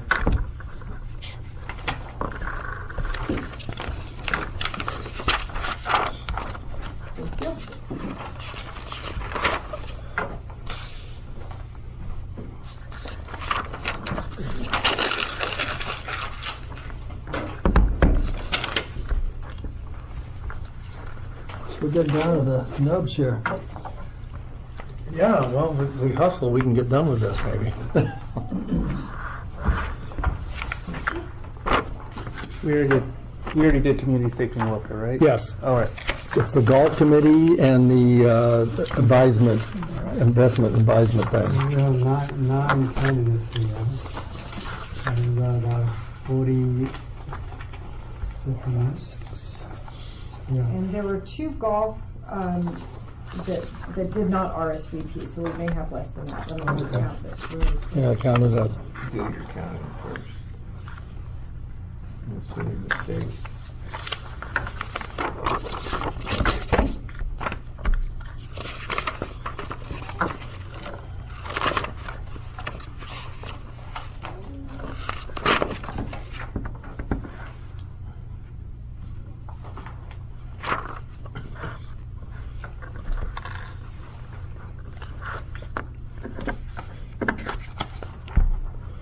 Are you gonna reach out to Matt, Excuse me.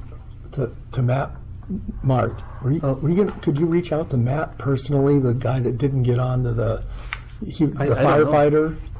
Oh, okay. Yeah, no, I don't know. I'll reach out to him. Then. I just impressed with his resume, but I don't know.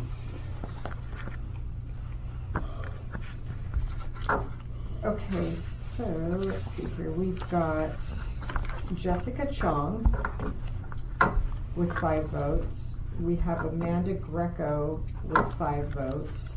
We have Danielle Moran with 4 votes. And then we have a tie between Julia Darden and Michael Weschberg with 3 votes each. So we'll need to re-vote on Julia and Michael. Oh, man.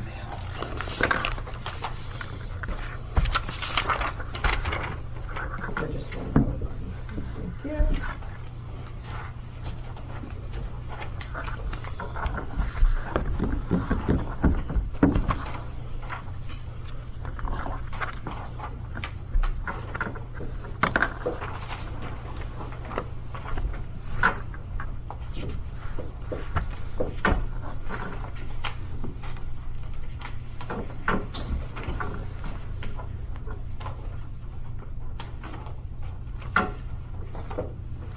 And Michael wins with 3 votes.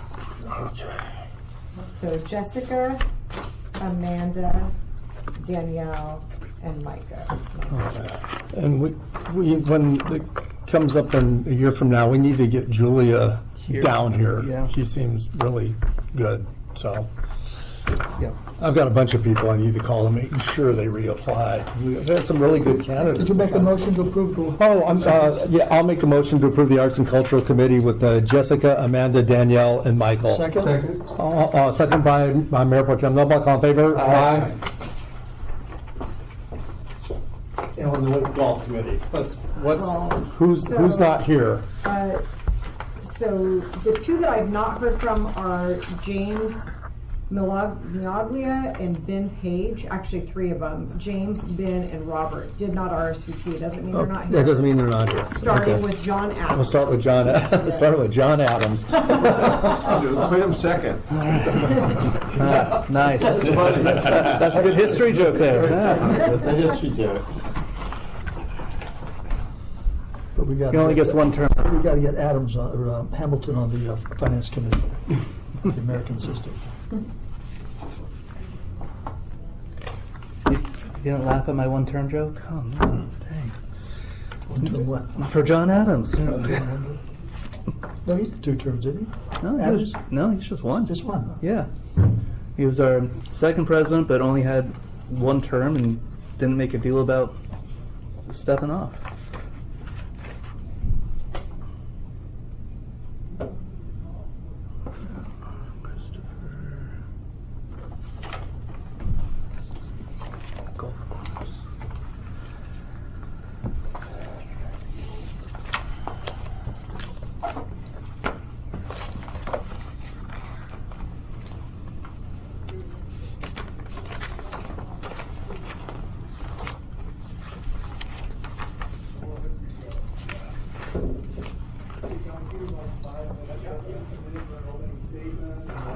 Questions, and since I don't golf, I won't be asking much questions. But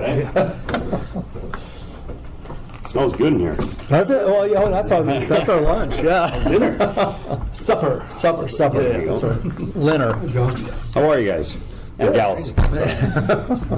Greetings. I guess an opening statement. Sure. Been in this town since 1967. Okay. I've been here since, and I grew up at the golf course. I've represented your golf course all over the world, playing in national tournaments. I had the opportunity to win the SCGA Senior Am for you guys. You've probably seen I've won 8 club championships, 3 city tournaments. So I play all over the place. I've been in the golf business for over 30 years. Are you still working for Yamaha? I am, yep. I'm the Southern California Sales Director for Yamaha Golf Cars. What's your handicap? I'm a +2. I'm a +3. Oh, well, great. Believe me. Okay, you guys have to play to see who's on the. Who wins. That's how we should decide it. I'll give you my phone number. We'll go and have a game. The putt-putt. But I usually, I've also been in the business of selling to golf courses all over Southern California when it comes to apparel and all that stuff too. I was in that business too. The golf course is a passion of mine. Since I grew up here my whole entire life, I still help out and mentor young juniors that are at the high school. I used to be the Saddleback Junior College coach. I helped out there too, all as a volunteer, because I don't have any kids, so I just try to help them out if they want to pick my brain. But I have a lot of passion. I've been around golf pretty much my whole entire life. So when it comes to golf course maintenance and golf course, management and stuff like that, I deal with general managers. I deal with directors of golf right now as it is. I've been doing this job for about a year now. So I understand the aspects of what you guys are having to hear from superintendents and golf professionals and stuff like The that. minute already went. Oh, the Sorry, minute. my bad. So I want to ask a question. Okay, yeah. The range. Tell us about the range and how we can improve that. Well, there's a couple things, because I used to work for Top Tracer Range, which is, you guys have talked about possibly putting that in there as a entertainment value. It's been very big revenue-wise. I think one of the things I think you need to consider here is, I brought it to Mr. Zumberg's attention, there are golf balls out there that at 200 yards fall out of the sky. There's a lot of golf courses that use those kind of things. So these are that's where you don't have to go too far back, when it comes to extending the driving range, because there are golf balls. Now, when it comes to that technology of using that Top Tracer range, it will tell you that you did hit it 300 yards, but it only went about 240 yards. So there's technology nowadays where the cameras can pick up the technology of the golf ball, and the golf ball is suited for this technology of this. Is that hitting against a mat or something? No, it's a strike of the golf club into the golf ball, and that camera reads all of that. It also reads it off of an app. Also, you can do it off of if you want to do it off a grass range, but we don't have that. The one thing that I'm going to be open and honest about this this whole project is, I understand you guys want to double deck this possibly and do all this. I've heard it all. I just think there's a big situation here about raising those fences another 80 feet and having to deal with possible multi-million-dollar views and having to deal with the headache of that source. So if anything, I would possibly look at more or less going down instead of going up, if that's a possibility. But then by doing that, you're going to have a drainage deal that you're going to have to deal with, because when it rains, you got a big pool there. So there's a lot of stuff that I would look at going down. So because I've heard the arguments of Anaheim Golf Course and Arrow, and these I know those golf courses. They don't have multi-million-dollar views looking over a driving range, so they're able to double deck them and they're able to put lights up. Just it's a way that you just gotta be careful on how you make that presentation and how you're gonna want to sell it to the city. But it is other improvements that could be made to our golf course. I'm open to the golf ball's going further than what it used to do, right? So I mean, I am open to eliminating some bunkers that are out there, like the left of 5. It's about 150 yards out, 140 yards out. That's just a maintenance issue. Nobody goes in that. I mean, that can be eliminated really easy. The reason why it's over there is to not steer you towards the street, right? You don't want you to. There's a bunker on the left side. Yeah, there you go. See, I go right. Yeah, exactly, because the road's left, right? So you go right. But what we're doing is spending money maintaining it. It really doesn't even come into play. The bunker's on 8. I'm the big. You can finish your thought. Go for it. So the bunkers on 8, I totally believe that the ones that are in the front right, those are something that needs to be possibly taken out, because people can't get to the green in 2, right? So that means slow play, right? That'll slow it up. But if you put bunkers on the other side of it, now that brings a bigger hitter in to making a judgment decision off of the tee box. Yeah. So yes, there are some little things here, but it's not big. I was going to say the same stuff. Yeah, exactly. That's my thoughts. Well, you just have to hit it farther on 8 and get to the green. These young kids now, they bomb it. So not me. I'm Old Man River. I just try to keep it on the short stuff. So. How about promoting youth golf? Yeah, I think Rocky does a phenomenal job at that. I don't know if you guys are aware of what he does with the youth kids. He does a great job on getting kids active and finding the parents to be able to drop the kids off and stay busy over that chipping green.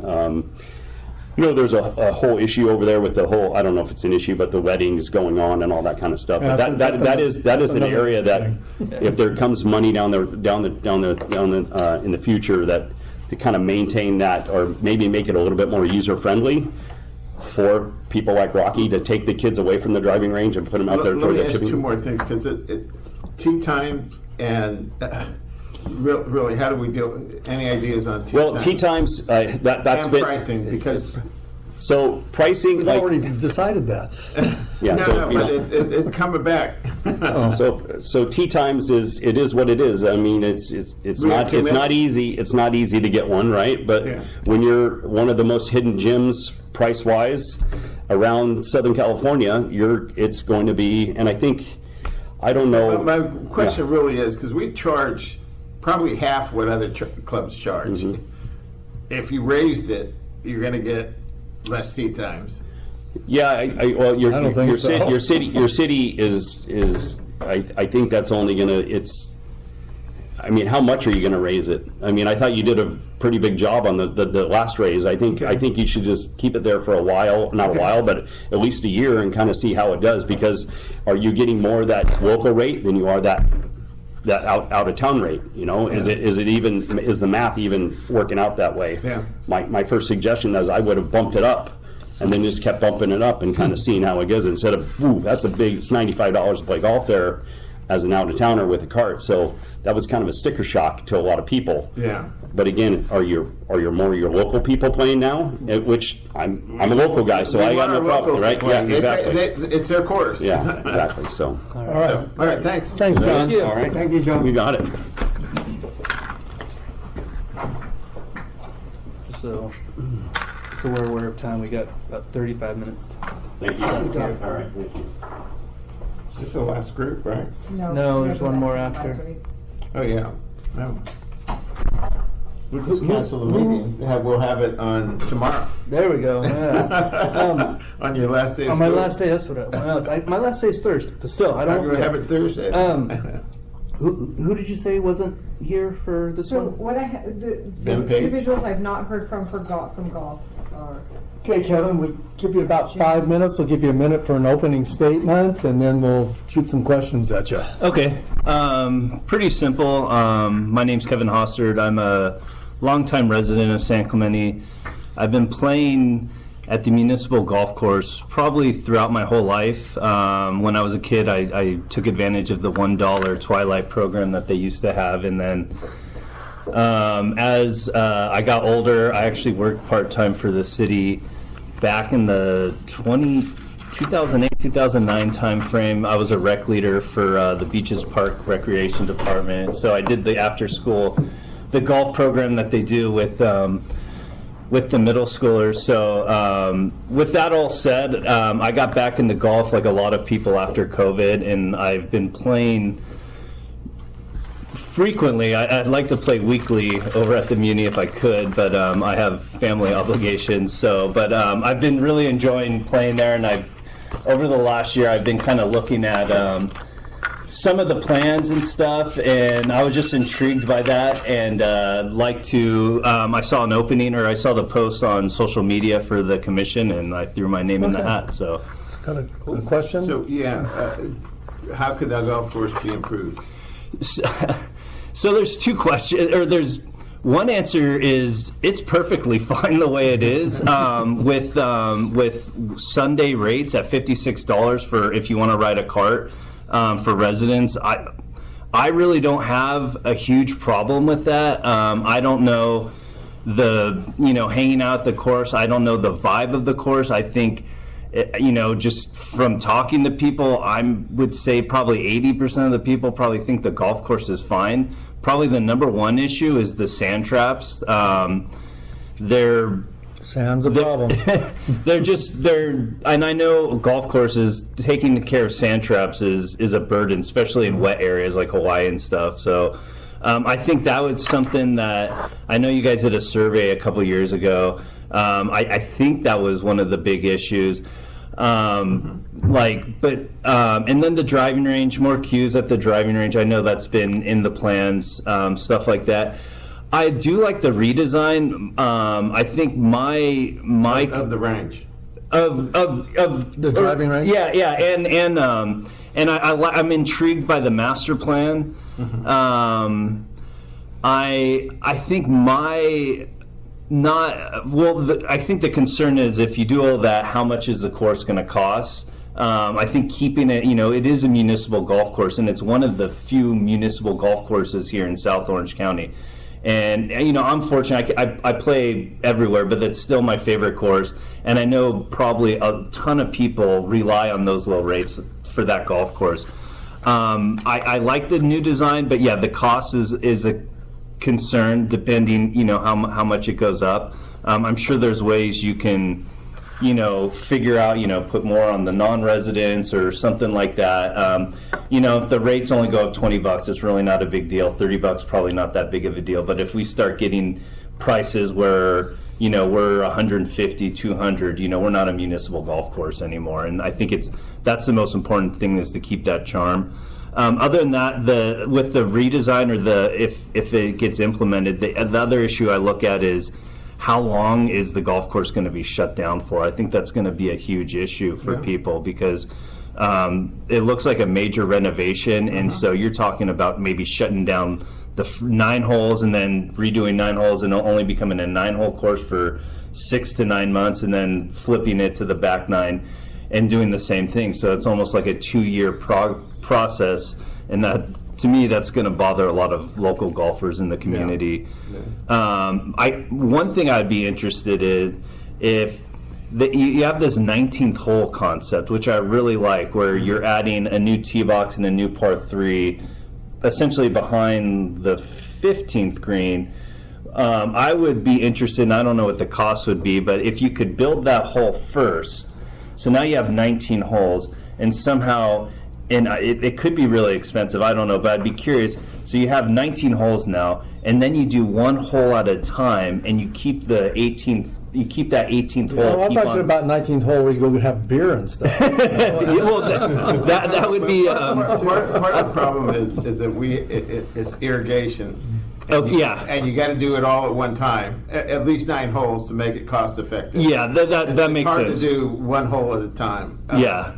And that's something I think that you guys, it said in the report, the irrigation system's like 35 years old, which I'm actually surprised because the course is always in really good shape. Yeah. So. All right. Any further questions? No? Yeah. All right, well, thank you. Thanks a lot. Thank you, Kevin. And you still work for the water district? Yeah, I work for municipal. We sell you guys our water. Oh, thank you. Yeah. Keep it flowing. So, back to your question, Mark, I did not hear from James or Ben or Robert, so we may just have one candidate left. Oh, just 2 incumbents, huh? But they may be here.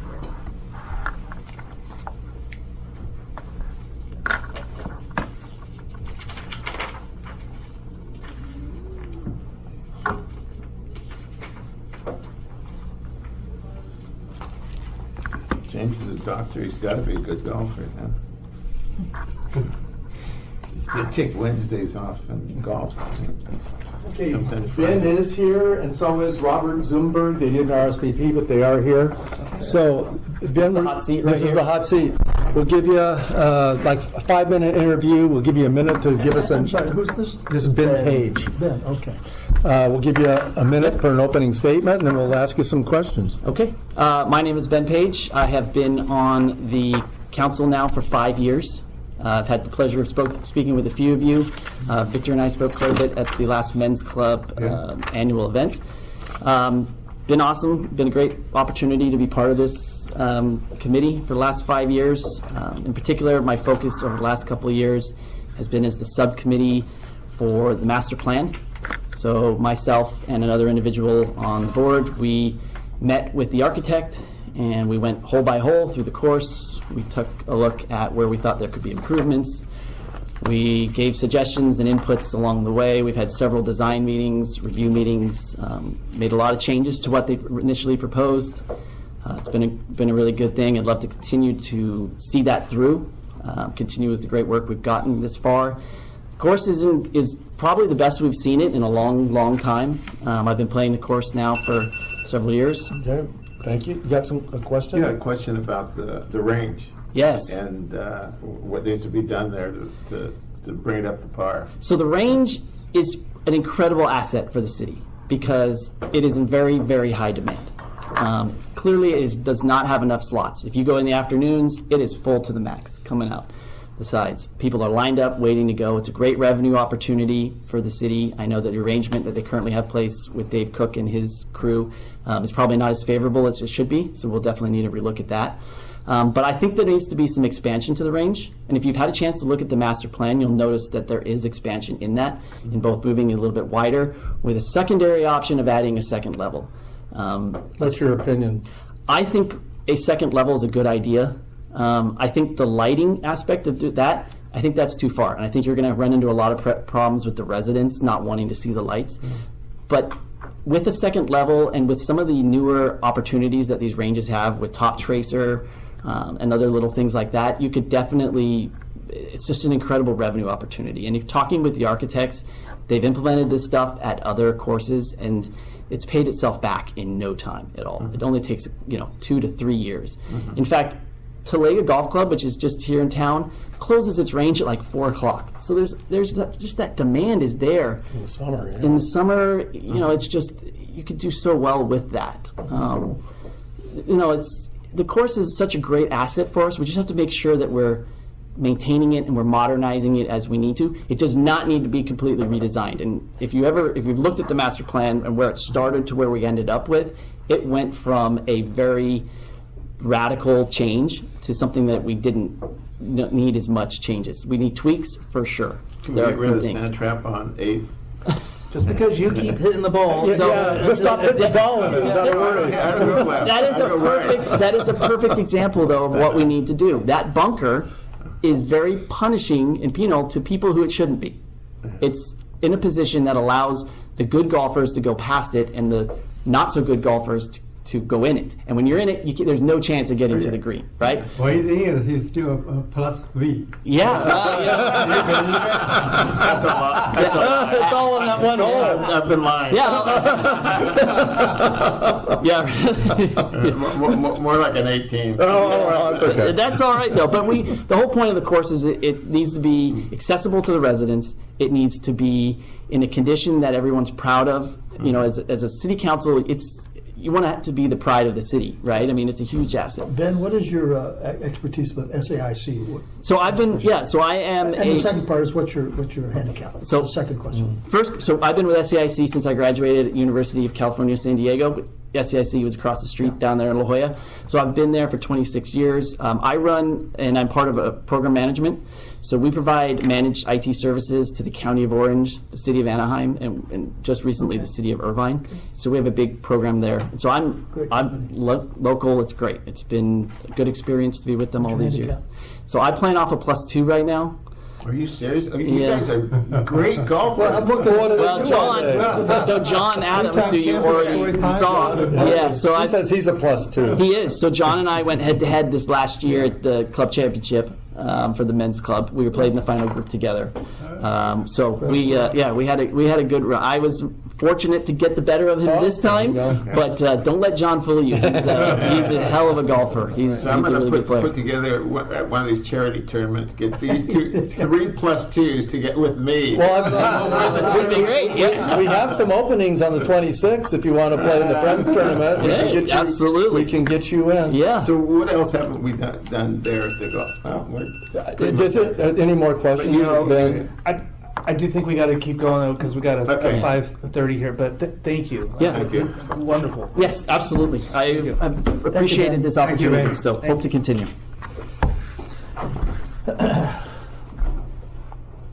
Thanks again. Great job. Thank you.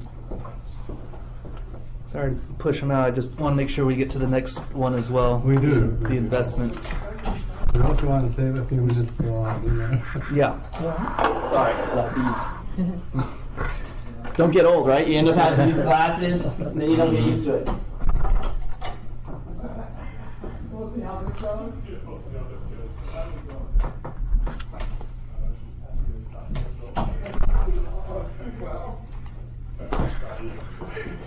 Okay, I should recuse myself on this one too, but I'm not going to. Anyway, Spencer, great guy. He's a great chamber ambassador. He's done a lot for the city, and I didn't even know he played golf. But here's the thing. So we're going to give you 5 minutes. Have a minute opening, and then we'll ask you some questions. Sounds good. Thanks. I didn't prepare a direct opening, but just looking to, I guess, bring some younger energy or younger viewpoints and connection onto some of the city committees. I play at Muni at least once a week, and I'm trying to get there more than that, either to putt or chip or hit the driving range. So I feel like I'm taking full advantage of the course and the price point. I think at my age group, it really is a unique opportunity that we have Muni at that price point. Golf is inaccessible for a lot of us without it. So it's really nice, and I just want to kind of help continue it through San Clemente or the future. Okay. You usually lead Tell off. us about the range. It's what you think about the current status of the driving range. Driving range. Is it the best in the county? I would not say it's the best in the county. The biggest thing that comes to mind for me is the right side, the net being short and balls going over into the 6th hole. I feel like that. We're extending that.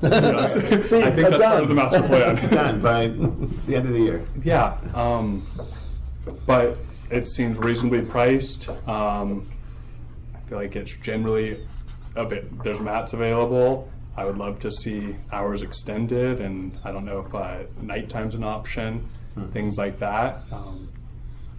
But in general, I like it. I like the golf balls. The golf balls need a little bit of work as well. I always find some good balls in there too, though. Okay. Some brand new ones. What about the course itself? condition? In general, I think the condition's good, especially compared to everything else in the city and the price point. There's definitely improvements that can be made. I am not coming in here pretending to be an expert on golf course management, so definitely here to. Well, I think we've got to get people with different points of view. And we need so the one thing I do feedback. want to ask about you, because you mentioned it a little bit, is the view of younger golfers versus, I know there's an establishment group of golfers that might have a different point of view. How do you see that difference? In general, we like the course. We complain about the bunkers, like I think everybody does. But we like the pace of play. We feel like it could always be a little bit faster when we're trying to get in and out before work. But in general, I think. You think it's too slow then? Yes. Okay.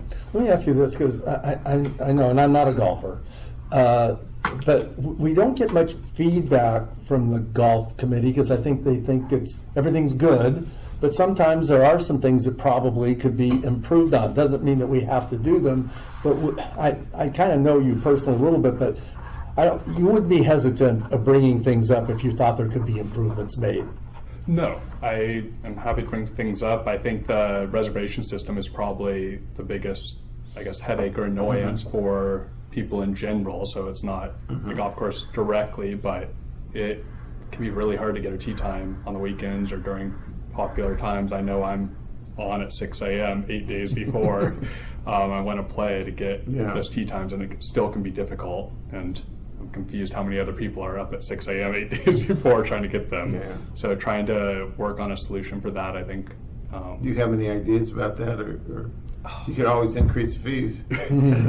Yeah, I mean, I remember looking before at kind of the split between local and non-local tee times and numbers, and in general, I think the latest changes to the green fees seem about right. I think it should be accessible for people who don't live here, but it shouldn't be the destination because it's the cheapest place in town. So I don't know if it's just the green fees or if the booking site doesn't have the correct like bot protections in it that could prevent all those, I guess, coveted like weekend morning tee times from being gone instantly. And I know, well, I can't remember if we implemented the ability to book farther out in advance for an extra fee. I know that was on the agenda at one point. We haven't implemented it yet. We did address it. We did address the bots trying to through ordinance. So. Okay. All right. Thank you. Thank you for applying, and thank you for being here for the interview. Thank you. Thank you, Spencer. Thank you, Spencer. Good job. Get my dinner. Yeah, might have to. Do you want rainbow sandals? Does he? Didn't say, but does he? I don't know. Do you know if he worked for rainbow sandals? He's an attorney, but I don't know. Well, one more, Robert. And Spencer's not going to. Okay, Robert, we give you like 5 minutes. We'll give you a minute for an opening statement. Okay. And then shoot you some questions. Okay. And Mark is listening. Okay. We've had no break since this began at 2, so we're trying to sneak it. Long day. Yeah. Well, we actually started meetings at 8 this morning. I started at 10, so I started late. Okay. I wrote this down. Okay. Because I didn't want to miss anything. Oh, no. And save some time. Robert, Go for it. So I am currently a committee member. I've served for 2 years. Enjoyed it very much. So served on the subcommittee for the golf course master plan and provided detailed feedback for the consultants and the architects hired by the city. And I did that with Ben Page. For the last 6 years now, I've worked with a consulting firm out of the UK that sends people out like myself to review golf course operations. So I've reviewed probably 45 to 50 golf courses in the last 6 years, maybe more. And I have, what I do is review not only the golf course itself, but the pro shop, the social environment, the, So I'm going to interrupt because Yes. I don't want to run out of time. We only have 5 minutes. It's along what you're talking about anyhow. Tell us what you've learned from your experiences that will help you direct this golf course. What are we doing wrong or right? Yeah. Okay, so in seeing golf courses from municipals to high-end, like Whistling Straits is the most high-end golf course we've seen. I've seen so many different ways that golf courses are managed, both, and what I would like to bring to the San Clemente Municipal Golf Course is an upgrade to the social space and the driving range, which I think the golf course and where we're going with the master plan is excellent. But and there is a plan for the driving range and the social space. And I think that we have a great opportunity. We have so many families and so many people that could enjoy this space better and more safely because of, as an example, there's carts driving back and forth, and some of these are very big carts, and there's little kids walking around, and I just think that that really needs to be addressed.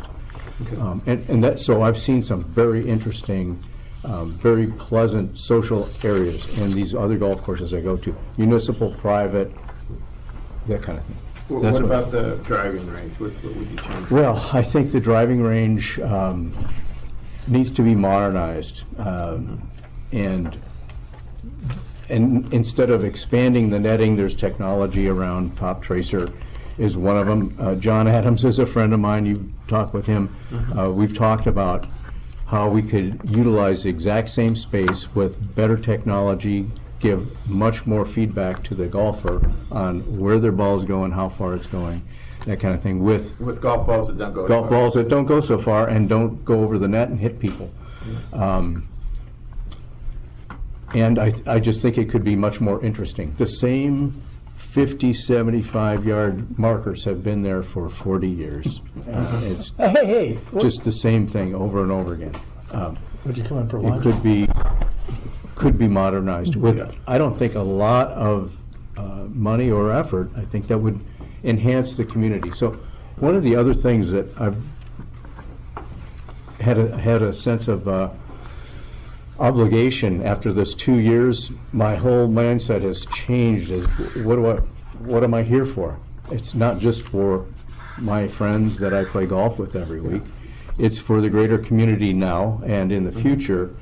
I won't be around. I'd like to see that changed. I'd like to see more families enjoy the space, not just to play golf, but to be at the golf course and that facility. That's that part. And I have a lot of insight into what that might look like. All right, thank you. Any other questions? No, I think we're... Great. Great job, Robert. Thank you for all your service. Thank you, Robert. Thank you for your service. Oh, You yeah. guys work hard. Yeah, your service, you're out there playing golf all day. All right, so how many people, out of curiosity? We've got three. Three out there. Well, I thought, I only know one, the guy that's on IAC. I don't know who the other people are. Okay. But you have three in total. Okay. Well, we gotta hurry up then. Maybe we'll cut it to 4 minutes or... Do 3 minutes each. 3 minutes? Yes. All right. You guys are on your last one, right? Yeah. IAC is the last one, right? Yeah. I mean, we could just ask to And wait, start 10 minutes do we later. have to be 5:30? No, we can start a couple minutes late, that's fine. Well, it might be 10 minutes though. Yeah, that's okay. Okay. We will go through them. Let's see here. How is it?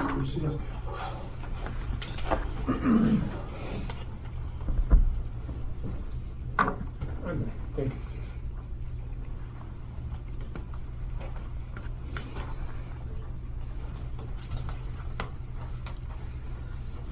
Get something to eat. Might as well.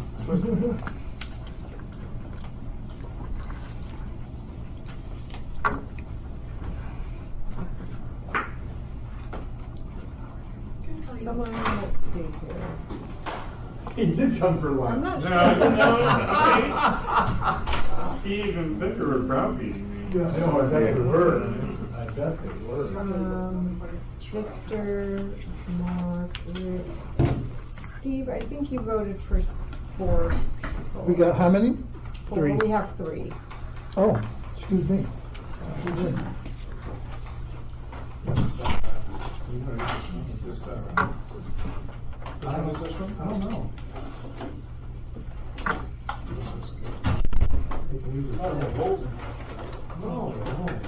I'm looking before 3 on that. Busy.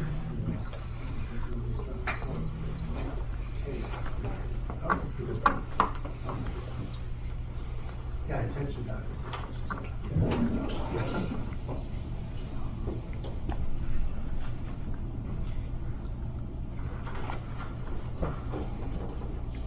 We should just start our regular meeting and have these advisement guys have to come back after our meeting. Right, Charlie? Is that what you're I gonna would be bad.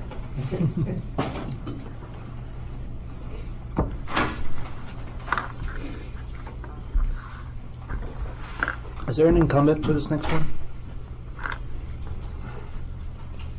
Did we, Kelly? Yeah, I'm recounting. Victor, do you know if there's an Recount? incumbent on this next one? Yes. Who's the incumbent? The incumbent. Matthew K. Matthew. Okay. Not K. Well, it's the last name starts with a K. I didn't have the correct spelling. Got 2 Matthews there. Yeah. Yeah, Matthew. Who's the genius. Yeah. Well, I don't want a genius. Well, you do when they. I don't want somebody smart enough to be corrupt. That's when they're running your money. Yeah, like Bernie Madoff, he was a genius. I'm not sure he was. Well, not in the end. He was pretty smart for a while, Get though. away, get away. He's good at duplicity. Okay, so we have John Adams, Ben Page, and Robert Zuberg. I'll make a motion to accept those 3 as the golf course committee. I'll second. All in favor? Aye. All right. Should we wait 1 minute before we pull? You don't want your mouth full? I mean, you don't have to start the You regular want me to meeting. go again? 3 men? Sure. Rob, Matt, Bechtel? Yeah.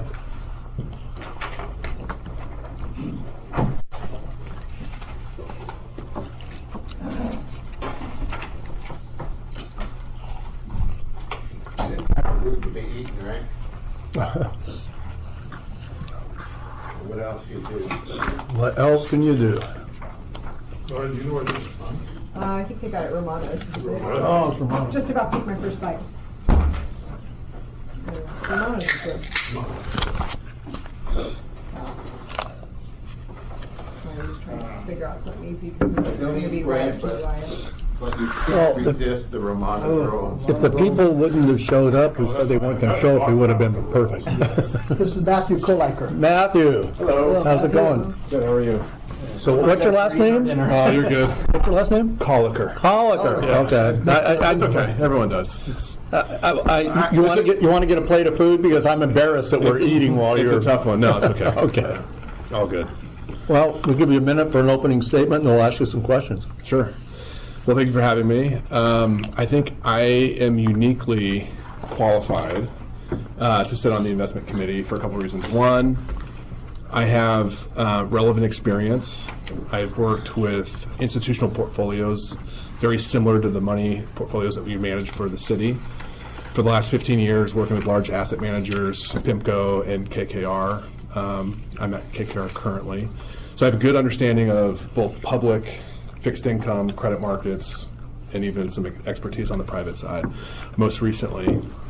So relevant experience, I think, is important in that room, being able to speak to the risks that we manage for the city, so providing some unique perspective there, I think is important. And then number 2, I enjoy it, and I've been serving in this capacity for the last 2 years. You can keep going. Yeah, keep going. Oh, is this? Yeah. I didn't realize there was time. Quickly, so I enjoy what I do. I think it's a good way for me to serve, give back to the city. I have good working relationships with the folks that are currently on the committee, Charlie and Victor. We've done a lot of good things over the last 2 years, and look forward to continuing the progress with the portfolios. So you oversee Victor and Charlie, is that correct? That's kind of what I'm saying. That's what I'm concerned about. And you went to San Clemente High? No, I went to Capo. Oh, but you've lived here for 38 years. Okay. Sorry, I moved. No, that's the wrong, I'm sorry, Jesus, what am I looking at? Okay, I'm on the wrong There was page. another Matt you called back in here, but no, I moved with my family to the city in 2017. Okay. And I grew up in Orange County. I grew up in Santa Margarita. Oh, okay, all right, sorry. That's good. I just didn't turn my page fast enough. Oh, here you go, wow, that's, How many other people do we have out there? I think one, right? Just Two, one? we got two. Oh, okay. Well, are we done with? I think Okay. we're done. I think we're good. We're good. Thank you, Matthew. Thank you. Thank you. Thank you very much. You probably spent a long time out there. No, all good. Thank you. All right. Take care. Thanks, Matthew. Yep.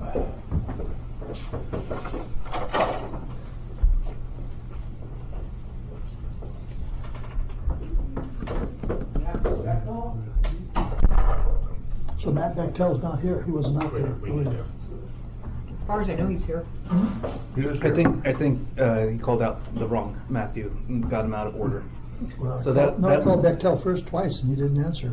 Then I called Oh, I Matthew didn't do K. that. Oh, you called them? Yeah. Okay. Oh, Then maybe I he's thought there was not only here. one guy out there. Okay, so Except maybe it's for Matthew. Timothy. So maybe the other one did not show up. Timothy, that's gotta be Timothy Moore. then. Tim Moore would be the last one, yes, correct. Matthew Bechtel is not here, so this is Tim. Hey, Tim. Hey, good evening. Tim, nice meeting you. What about a 5-minute interview? We'll give you a minute to give you an opening statement, and then we'll ask you some questions. Sounds good. I don't know if I'll take 5 minutes, but I'm usually quick and to the point. My name's Tim Moore. What brings me here? I'm active duty military. I'm a lieutenant colonel in the Marine Corps. Oh, thank you for your service. Oh, thanks for the support. I'm a comptroller for the 1st Marine Logistics Group. I've been a comptroller for about the last 11 years. And I'm towards the end of my career, so we're finally to the point where we're putting down roots. And we love San Clemente, so putting down roots here. And since I spent the last 11 years doing oversight, I thought I'd offer up my services here. And that's why I'm here today. Would your deployment, any possibility of deployment or service that would interrupt your service here locally? I suppose there's always a potential, yes, sir. So But historically, has that been an issue with the job that you have now? With it hasn't been, no. Thank you. Why do you see yourself for this committee specifically with the investment advisory? What do you see for the city, and why did you choose this one? I chose this one because it more closely aligns with what I do for my work. Now, I don't manage investments. I'm primarily on the budget side of the house, but the oversight, which my understanding is what this board does, is what I'm very familiar with. I have a resource evaluation and analysis branch within my comptroller shop. We go to all of the different commands around and we ensure that they're complying with all the policies and regulations. Essentially, I'm the fun police sometimes, making sure the generals are spending money on what they're supposed to be spending money on. Tim, you're a CFA? I am not. What's your rating in Rotary Wing? Oh, so I was a pilot in command for Rotary Wing. I moved into finance in 2016. So about 11 What were you years ago. flying? H1 Whiskies, the Super Cobras before they sundowned. Was the older model. Were you deployed when? I actually deployed right after we withdrew the skids, the helicopters from Afghanistan. So I was a logistics aide de camp when I was in Afghanistan. Okay. And you reside in the city now? I do. San Clemente, correct. I'm down by exit 74, South San Clemente. When you get out of the Marine Corps, you're planning on moving back wherever home was, or staying here in San Clemente? Hopefully staying here in San Clemente if I can make that work out. Have you taken a look at our investment portfolio? I have a little bit. So what I did notice, and please correct me if I'm wrong, that just recently we transferred about $32 million over into treasuries from the LIF. so the local agency fund, which just curious about why that happened. And then also, I know we're also going through a request for proposal, and I know that was semi-recent. I don't know where that's sitting at. There looked like there are 2 contenders for that. Yeah. Does that normally stay with Chandler, or does that? Chandler has been Chandler for a long time, many, many years. been with us a long time. Okay, I did see that there. It opens it up. We opened it up. You know. Are you familiar with Chandler? No, I'm not. Just from what I saw in the reports, I did notice they're meeting the benchmark by I think like 23 basis points or something like that. And I understand that the primary goal is first safety of the funds, and then after that liquidity, making sure we have about 6 months for the city's bills, and then after that any yield. And where that really hits home for me, my job before I came to California, I was the comptroller for Marine Corps Base Quantico, and we had a municipality within the base, separate from the base, but very much dependent on the base. And when I was there, we had to deal with a transition to a new financial system. So dealing with local vendors is very familiar to me, because at one point in time, unfortunately, while we were transitioning financial systems, we weren't able to pay local vendors. So I had to communicate with the local government, like, hey, this is going to get fixed. Any other questions? All right. Well, No, thank you, Tim, for Well, we have a city council meeting.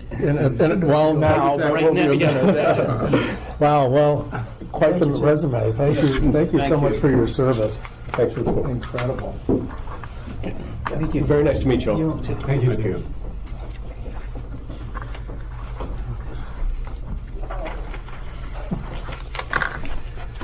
An impressive guy. Very impressive. Yeah. Yeah. I hope we have 2 openings here. No, we only have one. We only have one. That's the bummer. Well, how many people sit? Is it just you and one person and 3 people? We have 2 citizens, we have Victor, myself, and then we have a industry specialist. But that's somebody you appoint, though. That's We not. appoint that person. Okay. Do we appoint the residents? No, you guys vote on the residents. This is one of the So- open seats for. And there'll be another open seat in a year, I guess. It must be Oh, staggered. I think it's, yeah, in a year, yes. Did you vote, Rick? I haven't. Okay. Sorry. You're fine.